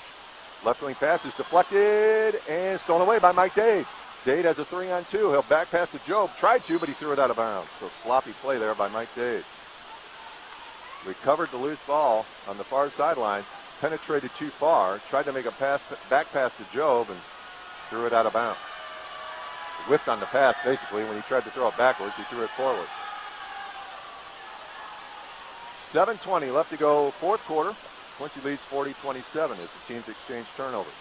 Kincaid near sideline. Trying to drive around Dade. Spin move. Mid-post goes backwards to Nelson. Left wing now to Day. Keon Day stops. Goes mid-post to Church. Along the baseline, Minder. Fadeaway jumper is short. Church misses the rebound, dunk, and shoot. Has the rebound for Quincy. Quincy has the numbers, but Kincaid knocks it out of bounds. He knocked the pass out of bounds and bumped into the officials, so Kincaid couldn't try and grab the loose ball. 40-27 Quincy leads. 61 seconds played here. Fourth quarter. Inbounds pass is wild, but Dade is able to get position on Kincaid and come away with the ball. Now Dade gets around Nelson, slides a bit, and gets it to Shoot. The Shoot will settle things down here for Quincy. Mike Dade's moving at about 60 and a 55, and just needs to settle down here. Here's Jobe on a dribble drive. Pulls up, goes backwards to Shoot at the jump circle. See if Quincy tries to milk this fourth quarter clock as best they can. Shoot frees himself from Isaac Nelson. Dribbles across, now bounce pass to Wyrather on left wing, free throw line extended. Pass off Dade's hand will go into backcourt. Over and back on Quincy. 6 turnovers on the Blue Devils. 90 seconds has elapsed here in the fourth quarter. Neither team has scored. Blue Devils lead at 40-27. Cameron Gay's going to check in just before the official hands the ball to the official. Gay in, Dade out. So Cameron Gay joins Shoot, Jobe, Tenhouse, and Wyrather. Parker Bland has 4 fouls. Day gets to Kincaid. Kincaid is going to size up a 3, but instead gets to Nelson, who will fire to 3, and it rims out on him. Church has the baseline rebound, goes up, scores, and is fouled by Reagan Tenhouse. Tenhouse second personal, 16 foul on Quincy, and that's just the 6'8 Church being just too long for the 6'2 Tenhouse. Church gets the basket. He'll try for his third three-point play of the night. Church 2 out of 4 from the stripe. Make it 2 out of 5. But he gets his own rebound and misses another rebound dunk. Shoot has the rebound for Quincy. Double teamed in backcourt, Aaron Shoot. Shoot needs help, and it's out of bounds. They say off of Quincy. Springfield has decided they're just going to go all out here with pressure, and they caused a turnover there. Quincy probably needed to call a timeout there and settle things down. 40-29, Quincy leads, 6:05 left to go, fourth quarter. Quickly Kincaid with it, sizes up the 3, and drains the 3. David Kincaid with 8 points in the game, and it's a 5-point run for the Senators. They lead it, or excuse me, they trail 40-32. Shoot with it in backcourt as the Blue Devils get a taste of their own medicine of a 1-2-2 press. Gay fires it down court to Tenhouse, gets it to Job for a three, and he buries another. Jacob Job is putting on a three-point display here tonight. 23 points in the game, and the Blue Devils lead at 43-32. Day to Kincaid. Still hasn't crossed the timeline, but now a pass floats across the timeline to Day, far sideline. Now to Minder. Back to Day. Cross court to Kincaid. Kincaid has it. Head and shoulder fake. Goes to Day, left wing. Now to Nelson. Sets his feet. Fires the three. Too strong. Gay couldn't chase down the rebound. Kincaid could. He back passes to Church. He goes up strong, and it rolls in. Obadiah Church is 14 points. Quincy leads it 43-34. Tenhouse in backcourt. Bounce pass to Job. Job will cross over and get it across the timeline, far sideline. Two players chase, and now Tenhouse gets to Wyrather. Takes it strong to the hoop and lays it in. Clayton Wyrather with 4 points. Quincy leads it 45-34. 4:50 left to go in the ballgame. Day floats a pass over the top of Job to Trevor Minder. Minder floats a pass far sideline to Keon Day. Now back to Minder, right sideline. Minder drives, gets it to Day. He'll fire a deep three and drain it. Timeout, Springfield. 30-second timeout. Keon Day finally took a three, and he took one from about 25 and drained it. 30-second timeout called by Springfield. Quincy leads it 45-37 with 4:39 left to go in the contest. 30-second timeout. Springfield has 1:30 and 2 fulls left. Quincy has 1:30 and 3 fulls left. 45-37, Quincy leads. Springfield gets the three from Keon Day and calls timeout. So you have to expect either full court or at least three-quarter court pressure from the Springfield Senators. We'll see how the young guards for Quincy react. So far, pretty well, I should say. Aaron Schutt's been heady all night. Mike Dates had some very nice moments and some shaky moments as well. And both Carson and Cameron Gay have, again, done some good things, but sometimes played a little out of control. So we'll see how this final 4.5 minutes goes. Tenhouse gets it inbounded to Shoot. Lost it for a moment, but got it away from Nelson, and he'll bring it up the floor. Looks like a run and jump is what Springfield has in mind. Shoot just splits the gap, dribbles across the timeline, has it left wing, brings it middle of the floor. Now far wing to Jacob Job. Job hesitates, crosses over, watches it on the way through, picked up by Kincaid. 2-on-2 for Springfield. Kincaid will leave his feet, foul by Gay, and the layup no good. Cameron Gay called for the foul, his second, and the team's seventh. That's a shooting foul here for Springfield, but the Blue Devils have put Springfield in the one and bonus. Tavon Kincaid will shoot a free throw. He's 1 for 1 tonight. Quickly fires and misses the first free throw. As I mentioned, the foul on Gay was his second, the team's seventh.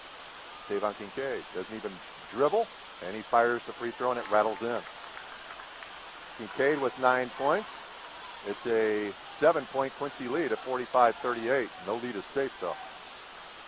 Across the timeline, pass far wing to Tenhouse. Shoot comes and catches and tries to penetrate. Kincaid cuts him off. Now Shoot dribbles across from right to left. Shoot still has it. Left-hand bounce pass to Wyrather. Up the sideline to Cameron Gay. Cross-court pass to Jacob Job. Job trying to get away from Day, and it's stolen away by Kincaid. And he goes up, scores the layup, and is fouled by Aaron Shoot. And Shoot was trying to get out of his way. But Shoot just got too close. Kincaid landed on him, fell to the ground. They called the foul. So Kincaid gets the basket. Shoot gets the foul. And another three-point play opportunity for Springfield. And it's a 5-point lead for the Blue Devils. As Kincaid fires the free throw and misses it. Church pushed off, got away with it. And now Day comes away with the loose ball. Kincaid has it, left wing to Nelson. Fires the three. Off the rim, no good. Wyrather has the rebound for Quincy. Hectic play here as Springfield's going all out to try and get back in this ballgame. Shoot still in trouble, gets it to Tenhouse.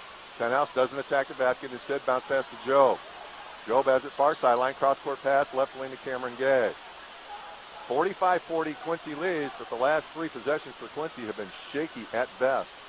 Shoot catches, trying to body up on Nelson. Now left wing Wyrather. Wyrather has Job open on the post, doesn't look his way. Cross-court pass to Cameron Gay. 3:15 left to go in the game. Quincy leads 45-40. A foul underneath on whom? Somebody for Springfield gets called for the chicken wing.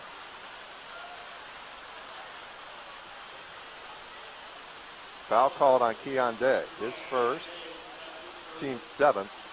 Mike Dade in, Parker Bland in, Aaron Shoot out, and Clayton Wyrather out. Boy, both Shute and Wyrather did nice things on the floor tonight in the second half of this ballgame. So Reagan Tenhouse at the line for the 1 in bonus with 3:13 left to go in the game, and Quincy leading 45-40. Tenhouse tonight is 1 out of 4 from the free throw line. They get 2 out of 5. With the student body yelling in his ear from the right sideline, Tenhouse drains the free throw. 4 points in the game for Reagan Tenhouse. 6-point Quincy lead at 46-40. Second free throw from Tenhouse. Deep rep. Fires. Drains it. 2 big free throws from Reagan Tenhouse. Quincy leads it 47-40. 3:08 left to go in the game. Kincaid, head and shoulder fake, gets around Dade. Takes it all the way to the corner. Double teamed, and the pass deflected by Cameron Gay out of bounds to Springfield. Kincaid dribbled himself into trouble, then got lucky with Gay not being able to control the ball, only being able to tip it out of bounds. Day, right wing to Tavon Kincaid. 47-40, Quincy leads. Day with it, left wing, back to Kincaid, right side of midcourt. Now back to Day, back to Kincaid. From the volleyball line straight away, off the front of the rim, no good. Cameron Gay has the rebound and thinks better of running out with the ball. Goes back to Mike Dade. Dade crosses the timeline, left-hand dribble. At the jump circle, fades to the sideline. Job comes to help at the jump circle. Jacob Job, guarded by Keon Day. Job will try and beat him off the dribble, and a grab called by Keon Day, on Keon Day, I should say. His second, team's eighth, Jacob Job will shoot the 1 in bonus for Quincy. 2:35 left to go in the game. Quincy leads 47-40, and Job will shoot the 1 in bonus. Job on the evening is 1 out of 2 from the stripe, has 23 points in the game.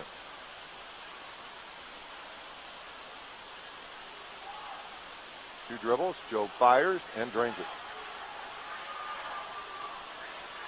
Job with 24 of Quincy's 48 points. Hey, that's 50%, ladies and gentlemen. Second free throw from Job, rims out. Church has the rebound for Springfield. 8-point Quincy lead at 48-40, 2.5 minutes to go in the game. Nelson, double team far sideline. Throws it past it. Kincaid can get away from Dade. Now Kincaid middle of the floor to Keon Day. Day gets it to Kincaid, uses a screen from Minder, rises, shoots from 15 and hits it. Tavon Kincaid has 8 points in the quarter and 13 in the game. Quincy leads 48-42, 2:10 left to go in the contest. Dade guarded by Kincaid, goes far corner to Parker Bland. Bland being watched by Church but not necessarily guarded. Now Gay comes to help out. Nelson all over Cameron Gay at midcourt. Gay will take off on the dribble drive, get it to Bland. Bland gets it to Dade, right side at the volleyball line. Dade gets a screen, back pass to Bland. Bland fumbles it, wanted to hand it off, couldn't. Gay made a nice cut, Cameron Gay that is, to get away from the defender. Now Cameron Gay to Mike Dade. Now to Jacob Joe, pass stolen away by Day. Keon Day to the hoop, lays it up and in. Keon Day with 5 points all in the quarter. Timeout Springfield, it's a 30-second timeout. 48-44, Blue Devils lead, 1:38 left to go in the contest. And that's at least, I'm going to say off the top of my head, 3 times here in the second half that Quincy has tried to make a guard-to-guard pass near the jump circle that's been stolen away by the Springfield Senator defense. Third timeout used by the Senators. They have 2 full timeouts left. Quincy has 1:30 and 3 fulls left. 48-44, Quincy leads. 1:38 left to go in the game. The alternating possession arrow belongs to Quincy. Each team has 18 fouls according to the scoreboard. So still the 1 in bonus, both directions on non-shooting fouls.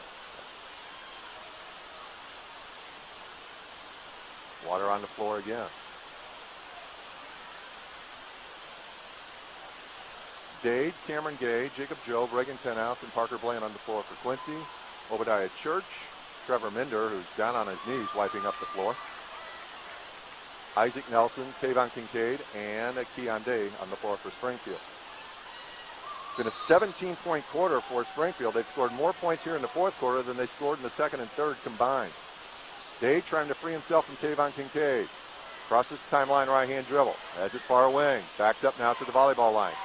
Speeds ahead down the sideline, picks up his dribble. Timeout called by Coach Douglas. 30-second timeout as Dade picked up his dribble and no receiver came open right away, so Coach Douglas burned the timeout. Second 30 used by Quincy. 12 seconds went off the clock, and Aaron Shute will check back in for the Blue Devils. So 3 fulls left for Quincy, 2 fulls left for Springfield. 1:26 left to go in the game. Quincy leading 48-44. I have each team with 9 turnovers, and I'm usually off by a couple, but no definite advantage turnover-wise for either team. I'd say it's pretty even.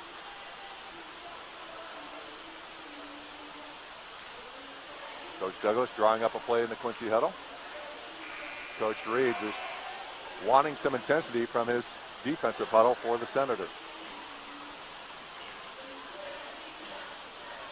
Tenhouse will inbound far sideline. Same lineup for Quincy. Tenhouse, Shoot, Cade, Job, and Bland. Same lineup for Springfield as well.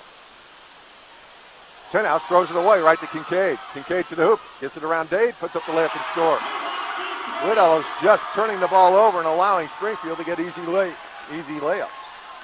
Dade has it in backcourt. Quincy now leads by 2, 48-46. Dade across the timeline to Jacob Job. Job, guarded by Day, brings it to the sideline. Spin dribble, lost it off his leg. Out of bounds, they're going to say off Day, not Joe. Big call there, and it goes Quincy's way. Coach Reed barking at the official. 1 minute left to go in the game. Quincy leads 48-46. It's been a 19-8 quarter for Springfield. Shoot across the timeline, right wing to Tenhouse. Tenhouse gets a screen from Shoot, picks up his dribble. Spins, gets it back to Shoot, who will bring it towards the middle of the floor. Cut off by Nelson, and a forearm called on Isaac Nelson. Nelson's 3rd personal, 19th foul, so the freshman Aaron Shoot will shoot his first varsity free throws with a 2-point lead, 48-46, and 48 seconds left to go in the game. Big moment for Aaron Shoot, who has 4 points in the game, as the Springfield crowd bangs onto the bleachers with their feet. Shoot misses the free throw long. Nelson has the rebound for the Senators. Springfield can take the lead with a 3 here. See how the Senators approach things. Kincaid across the timeline to Day. Day floats it past middle of the church, gets to Kincaid. Thought about a 3, penetrates, kicks it to Day, right wing. Day will bring it middle of the floor, get it to Kincaid. Back to Day. Back to Kincaid, left side of the offense. Deep 3, Tavon Kincaid off the front of the rim, no good. Long rebound goes out of bounds. Saved right to Reagan Tenhouse by Trevor Minder. Shoot, gets it to Dade. Devils have a 3-on-1, but they play the clock instead and get fouled, does Mike Dade by Keon Day.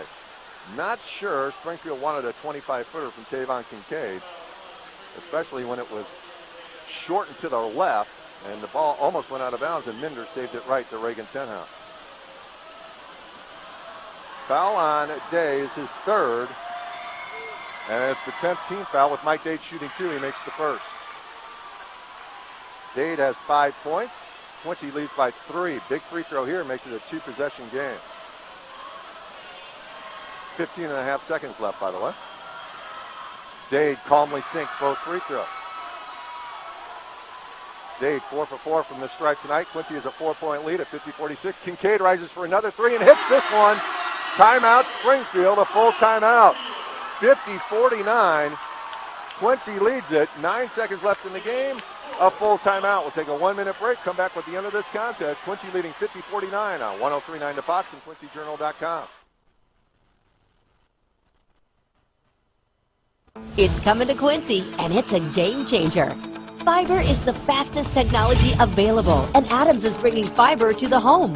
Nothing else compares to fiber, and Adams will be connecting Quincy neighborhoods to this lightning-fast internet and telephone service with no gimmick pricing and local service. Find out how your neighborhood can become a fiberhood. Just take the quick survey at followthefiber.net. Adams, the better and now faster way to connect.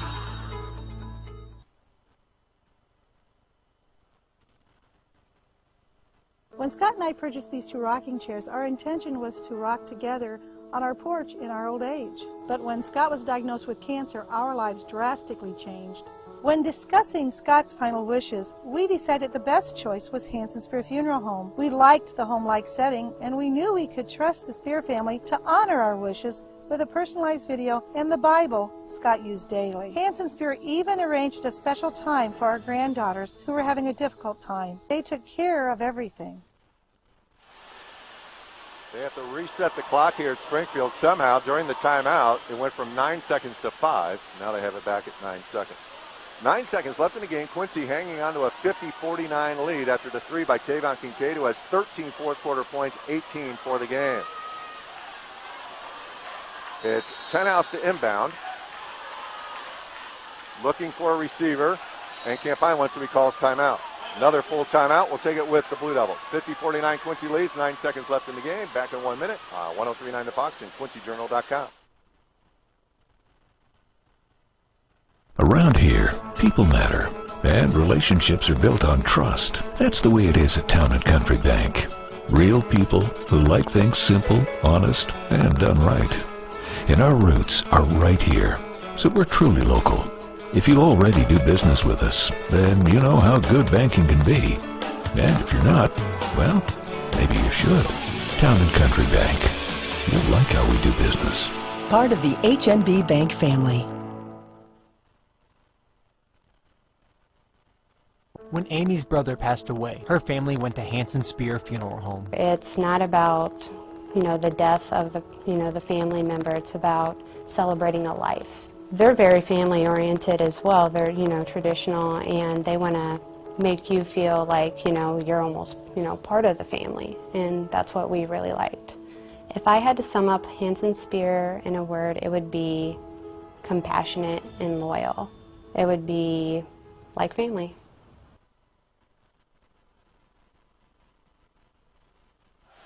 After the Quincy timeout, Aaron Shute is grabbed by Isaac Nelson, so Aaron Shute will shoot 2 free throws. The freshman will step to the line. He's 0 for 1. Nelson picks up his 4th personal foul.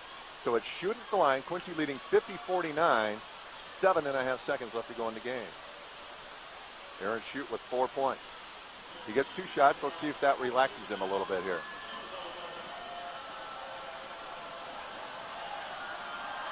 Shute dribbles, fires, misses. Timeout, Springfield. We'll keep it right here. Final timeout for the Senators. And you can tell Aaron Schute's thinking about these free throw attempts as he's been long with both of them. And you would expect a freshman to be a little nervous on the road with the student body of Springfield screaming at him to his right. Just needs to try the best he can to slow down his pulse rate, take a deep breath, and stick to his usual form. So the reset, it's 50-49, Quincy leads. 7.5 seconds left in the game. Springfield out of timeouts. Quincy has 2 timeouts left. The possession arrow belongs to Quincy. Quincy can foul Springfield before a shot and have the 1 in bonus. It's the double bonus, obviously, already in effect for Quincy.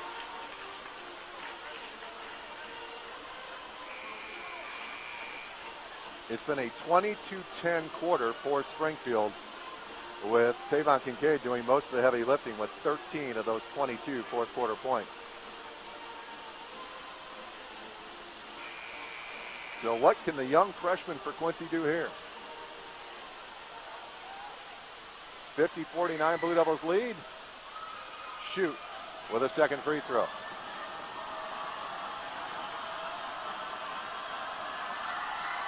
Strong again.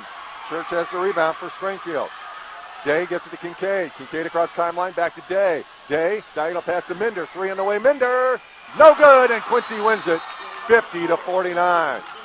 Good look for Trevor Minder, but he was a little off to the left and wasn't really close. It looked halfway decent in the air, but the further the ball went, the more you could tell that shot was going to be no good. But Quincy hangs on and wins it 50-49. So a huge comeback for Springfield, falls 1 point short, and Quincy wins it by that single digit, 50-49. Blue Devils are now 5-2 on the season. Springfield falls to 3-5. So after having a double loss weekend last weekend, Quincy gets a double win weekend this weekend. And without Lincoln Elby, the floor general for Quincy here, that's not only a actual victory, but a moral victory as well, as Quincy played pretty well until that fourth quarter. And we'll talk to Andy Douglas about how things went there in that fourth quarter. It almost seemed like to me anyway that Quincy played not to lose instead of attacking the basket, but that's understandable. Big lead on the road. You want to try and play the clock more than the opponent, and it almost burned Quincy, but the Blue Devils escaped with a 50-49 win. And we all know how tough it is to win at this facility for the Blue Devils, so any win is a great win in Springfield for Quincy. Blue Devils win it 50-49. Back with the postgame show in a couple minutes. Blue Devil basketball, 103.9 The Fox and QuincyJournal.com.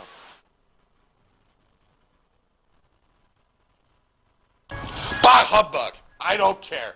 You know what? If you want to see the latest style, you just want to see the Skechers golf shoe here at R&R Golf. This is spikeless leather, and they're selling for $84.99 here at R&R Golf. Brand new on the market.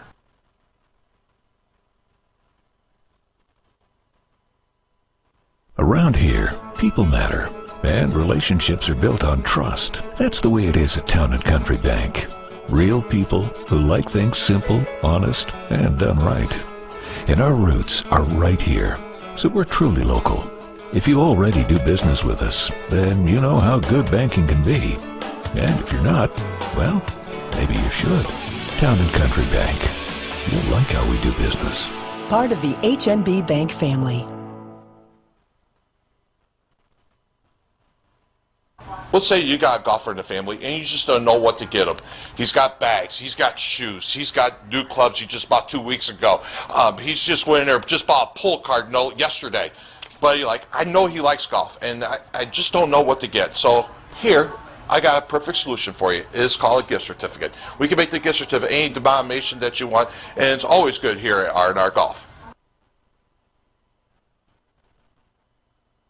When Amy's brother passed away, her family went to Hanson Spear Funeral Home. It's not about, the death of the family member. It's about celebrating a life. They're very family oriented as well. They're, traditional, and they want to make you feel like, you're almost, part of the family. And that's what we really liked. If I had to sum up Hanson Spear in a word, it would be compassionate and loyal. It would be like family.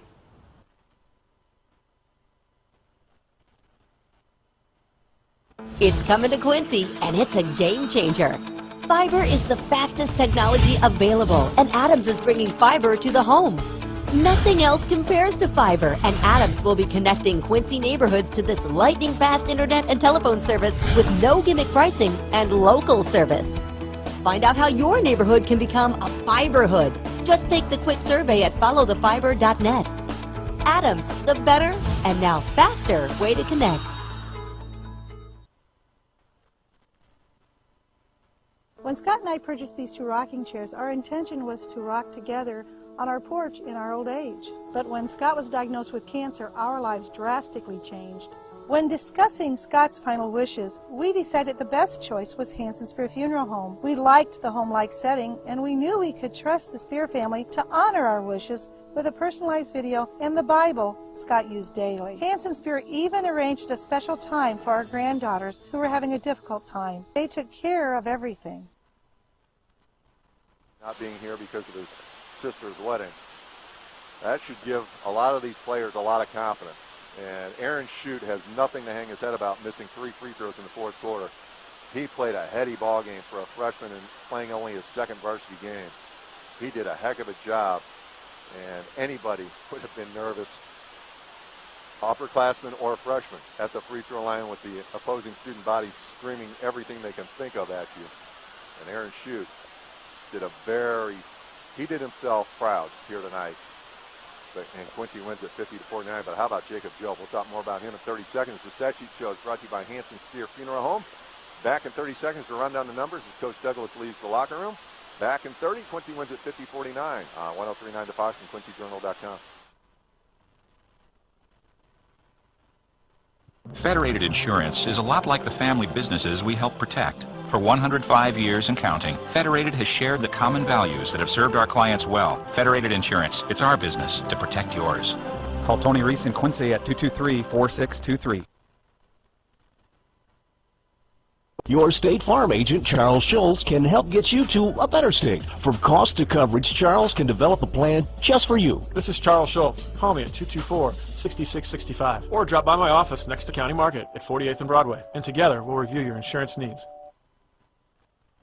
Douglas is almost to our broadcast position. Blue Devils win at 50-49. Jacob Job with 24 points, 6 from Mike Dade, 5 from Reagan Tenhouse, 3 from Cameron Gay, and 4 apiece for Carson Gay, Clayton Wyrather, and Aaron Shute for the Blue Devil total of 50. For Springfield, they were led by Tavon Kincaid with 18 points, 14 from Obadiah Church, 9 from Isaac Nelson, 5 from Keon Day, and 3 from Trevor Minder. Blue Devils win it 50-49. Stat Sheet Show brought to you by Hanson Spear Funeral Home. Coach's Postgame Show brought to you by McDonald's and First Bankers Trust. Back in 1 minute with a smiling Andy Douglas here on 103.9 The Fox and at QuincyJournal.com.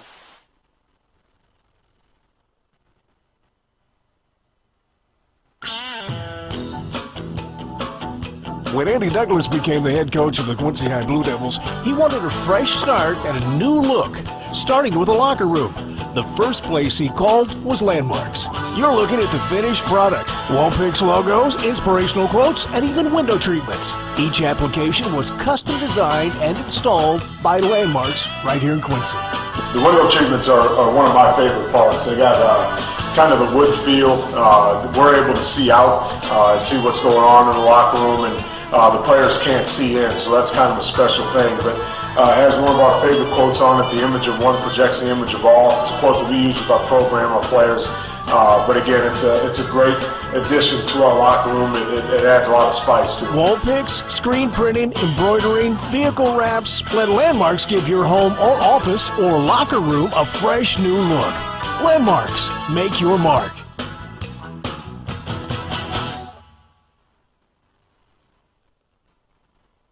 Illinois at Dewey Gymnasium. Quincy wins at 50-49, joined by head coach Andy Douglas from Quincy. And Coach Douglas agrees with me. Any win is a great win in Springfield, and that was a great win, even though it looked kind of tough there at the waning moment. Yeah, we'll definitely take it anyway, but it wasn't pretty, that's for sure. I thought, and I told the guys, the first thing I said to them in the locker room was, you got to, number one, learn from your mistakes. If you walk out of this gym after making a couple turnovers or missing a couple free throws, if you walk out of the gym with your head low, you're not learning anything from the process. And we want guys, and it's a perfect opportunity for Mike Day to step in. It's a perfect opportunity for Aaron Shute to come in and play some pivotal minutes for us. And the Gay Twins to handle the ball a little more along with Jake Jobe. But they had their opportunity. They have to learn from everything that they go through, and I hope they do with this one. Lincoln Elby not being here was obviously something that you could work on, but you can't work on the reaction of your kids. And I thought until the last 4 minutes of the game, the kids handled it perfectly. They did. All throughout the game, I thought our mental part of the game was great. I didn't think we got flustered until the last few, and I thought we were unsure of what we were trying to do. And I need to do a better job of explaining it to them down the stretch. But we wanted to run the clock a little bit, but be aggressive in doing it. And if they gave us layups, and we'd take layups. If we got backdoor cuts out of it, we'd take it.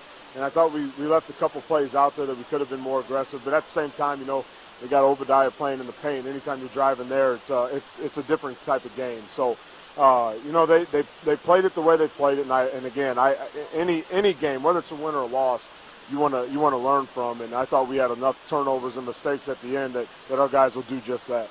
And I made a smart aleck comment towards the end of the pregame show. Yeah, I know it's a reach for me, but I joked that I said to you before the last game of the Thanksgiving tournament, 3-0 better than 2-1. I told you last night during the pregame, 1-1 in the conference better than 0-2. And I said last thing, 5-2 looks a lot prettier than 4-3, especially with the seedings being tomorrow in Collinsville. It's perfect timing on our guys to play the type of basketball that they played and to come out on 2 road trips with wins. I mean, it's both places tough. I told them even when I played here, it was always a sloppy type of a game, and they played it clean the first 3 quarters and pretty much 3.5. But walking out of the weekend with 2 wins is something that they can hold their heads high about. Jacob Jobe, I said to you right before the commercials ended, he was unconscious tonight in the first 3 quarters. He is. We had some people saying it's bad shots when he shoots that deep, but say if he's open, I'm comfortable with him shooting there. Because I think he's a great outside shooter, and especially when his confidence is going. And I think the biggest part about Jake Jobe and how he's turned around the last few games is defensively he's given more of an effort. In the first 3 games in the tournament, I thought his effort was poor. I thought he was unsure of himself. I didn't think he sprinted the spots, and now he's playing it. He's buying into it. So it makes a big difference on his attitude defensively on what he does on the offensive end, and it showed this game. We talked a little bit about Mike Dade and I mentioned Aaron Shute. I know he's probably kicking himself going 0 for 3 there in the fourth quarter, but he played so heady for a freshman in his second varsity game for the first 3 quarters. You know, number one, you couldn't ask for a better kid. I mean, just a great kid. And number two, we played him. And I told him after the game, I said, you know, we put you in the game. That means that we have faith in what you're doing. And I thought throughout he played solid. He missed a couple free throws, but, I mean, to be honest, we've missed quite a few free throws this year. So he put himself in a position to walk up to the line and shoot with confidence. And you know, it didn't go this time, but he's going to have plenty of opportunities. He's going to be a great player for us. Galesburg last night had a wild game against Moline. They come to Blue Devil Gym next week, and you'd like to see the place packed. And you know, hey, take your chances. You've probably got nothing to lose because everybody thinks Galesburg's going to win anyway. Well, we need everybody in Quincy to show up. We need to pack the gym for Western Big 6 games in any game. I mean, when you talk about coming to games, you want to see a team, whether we're winning or losing, you want to see a team that puts it all out there on the floor. And these guys respect the game. They respect it. They play hard. They play smart most of the time. And most of all, they play together. This is an unselfish group of kids, and it's a fun group to watch. So I expect everybody to be in attendance for Galesburg. And a well-rested Lincoln Elby, so he'll be ready to go as well. No jet lag. Congratulations. We'll see you next weekend. Thanks a lot. Andy Douglas joining us on the post-game show as Quincy wins it by the final of 50-49. It was 17-16 Quincy at the end of the first quarter. Aaron Shute providing the go-ahead basket at the end of the first quarter. Blue Devils led at 27-22 at the half, led 40-27 at the end of 3, and hang on, getting outscored 22-10 in the fourth quarter. The Blue Devils defeat Springfield by the final of 50-49. Job, the only player in double figures for Quincy, with 24 points. And in that total, he had 4 threes.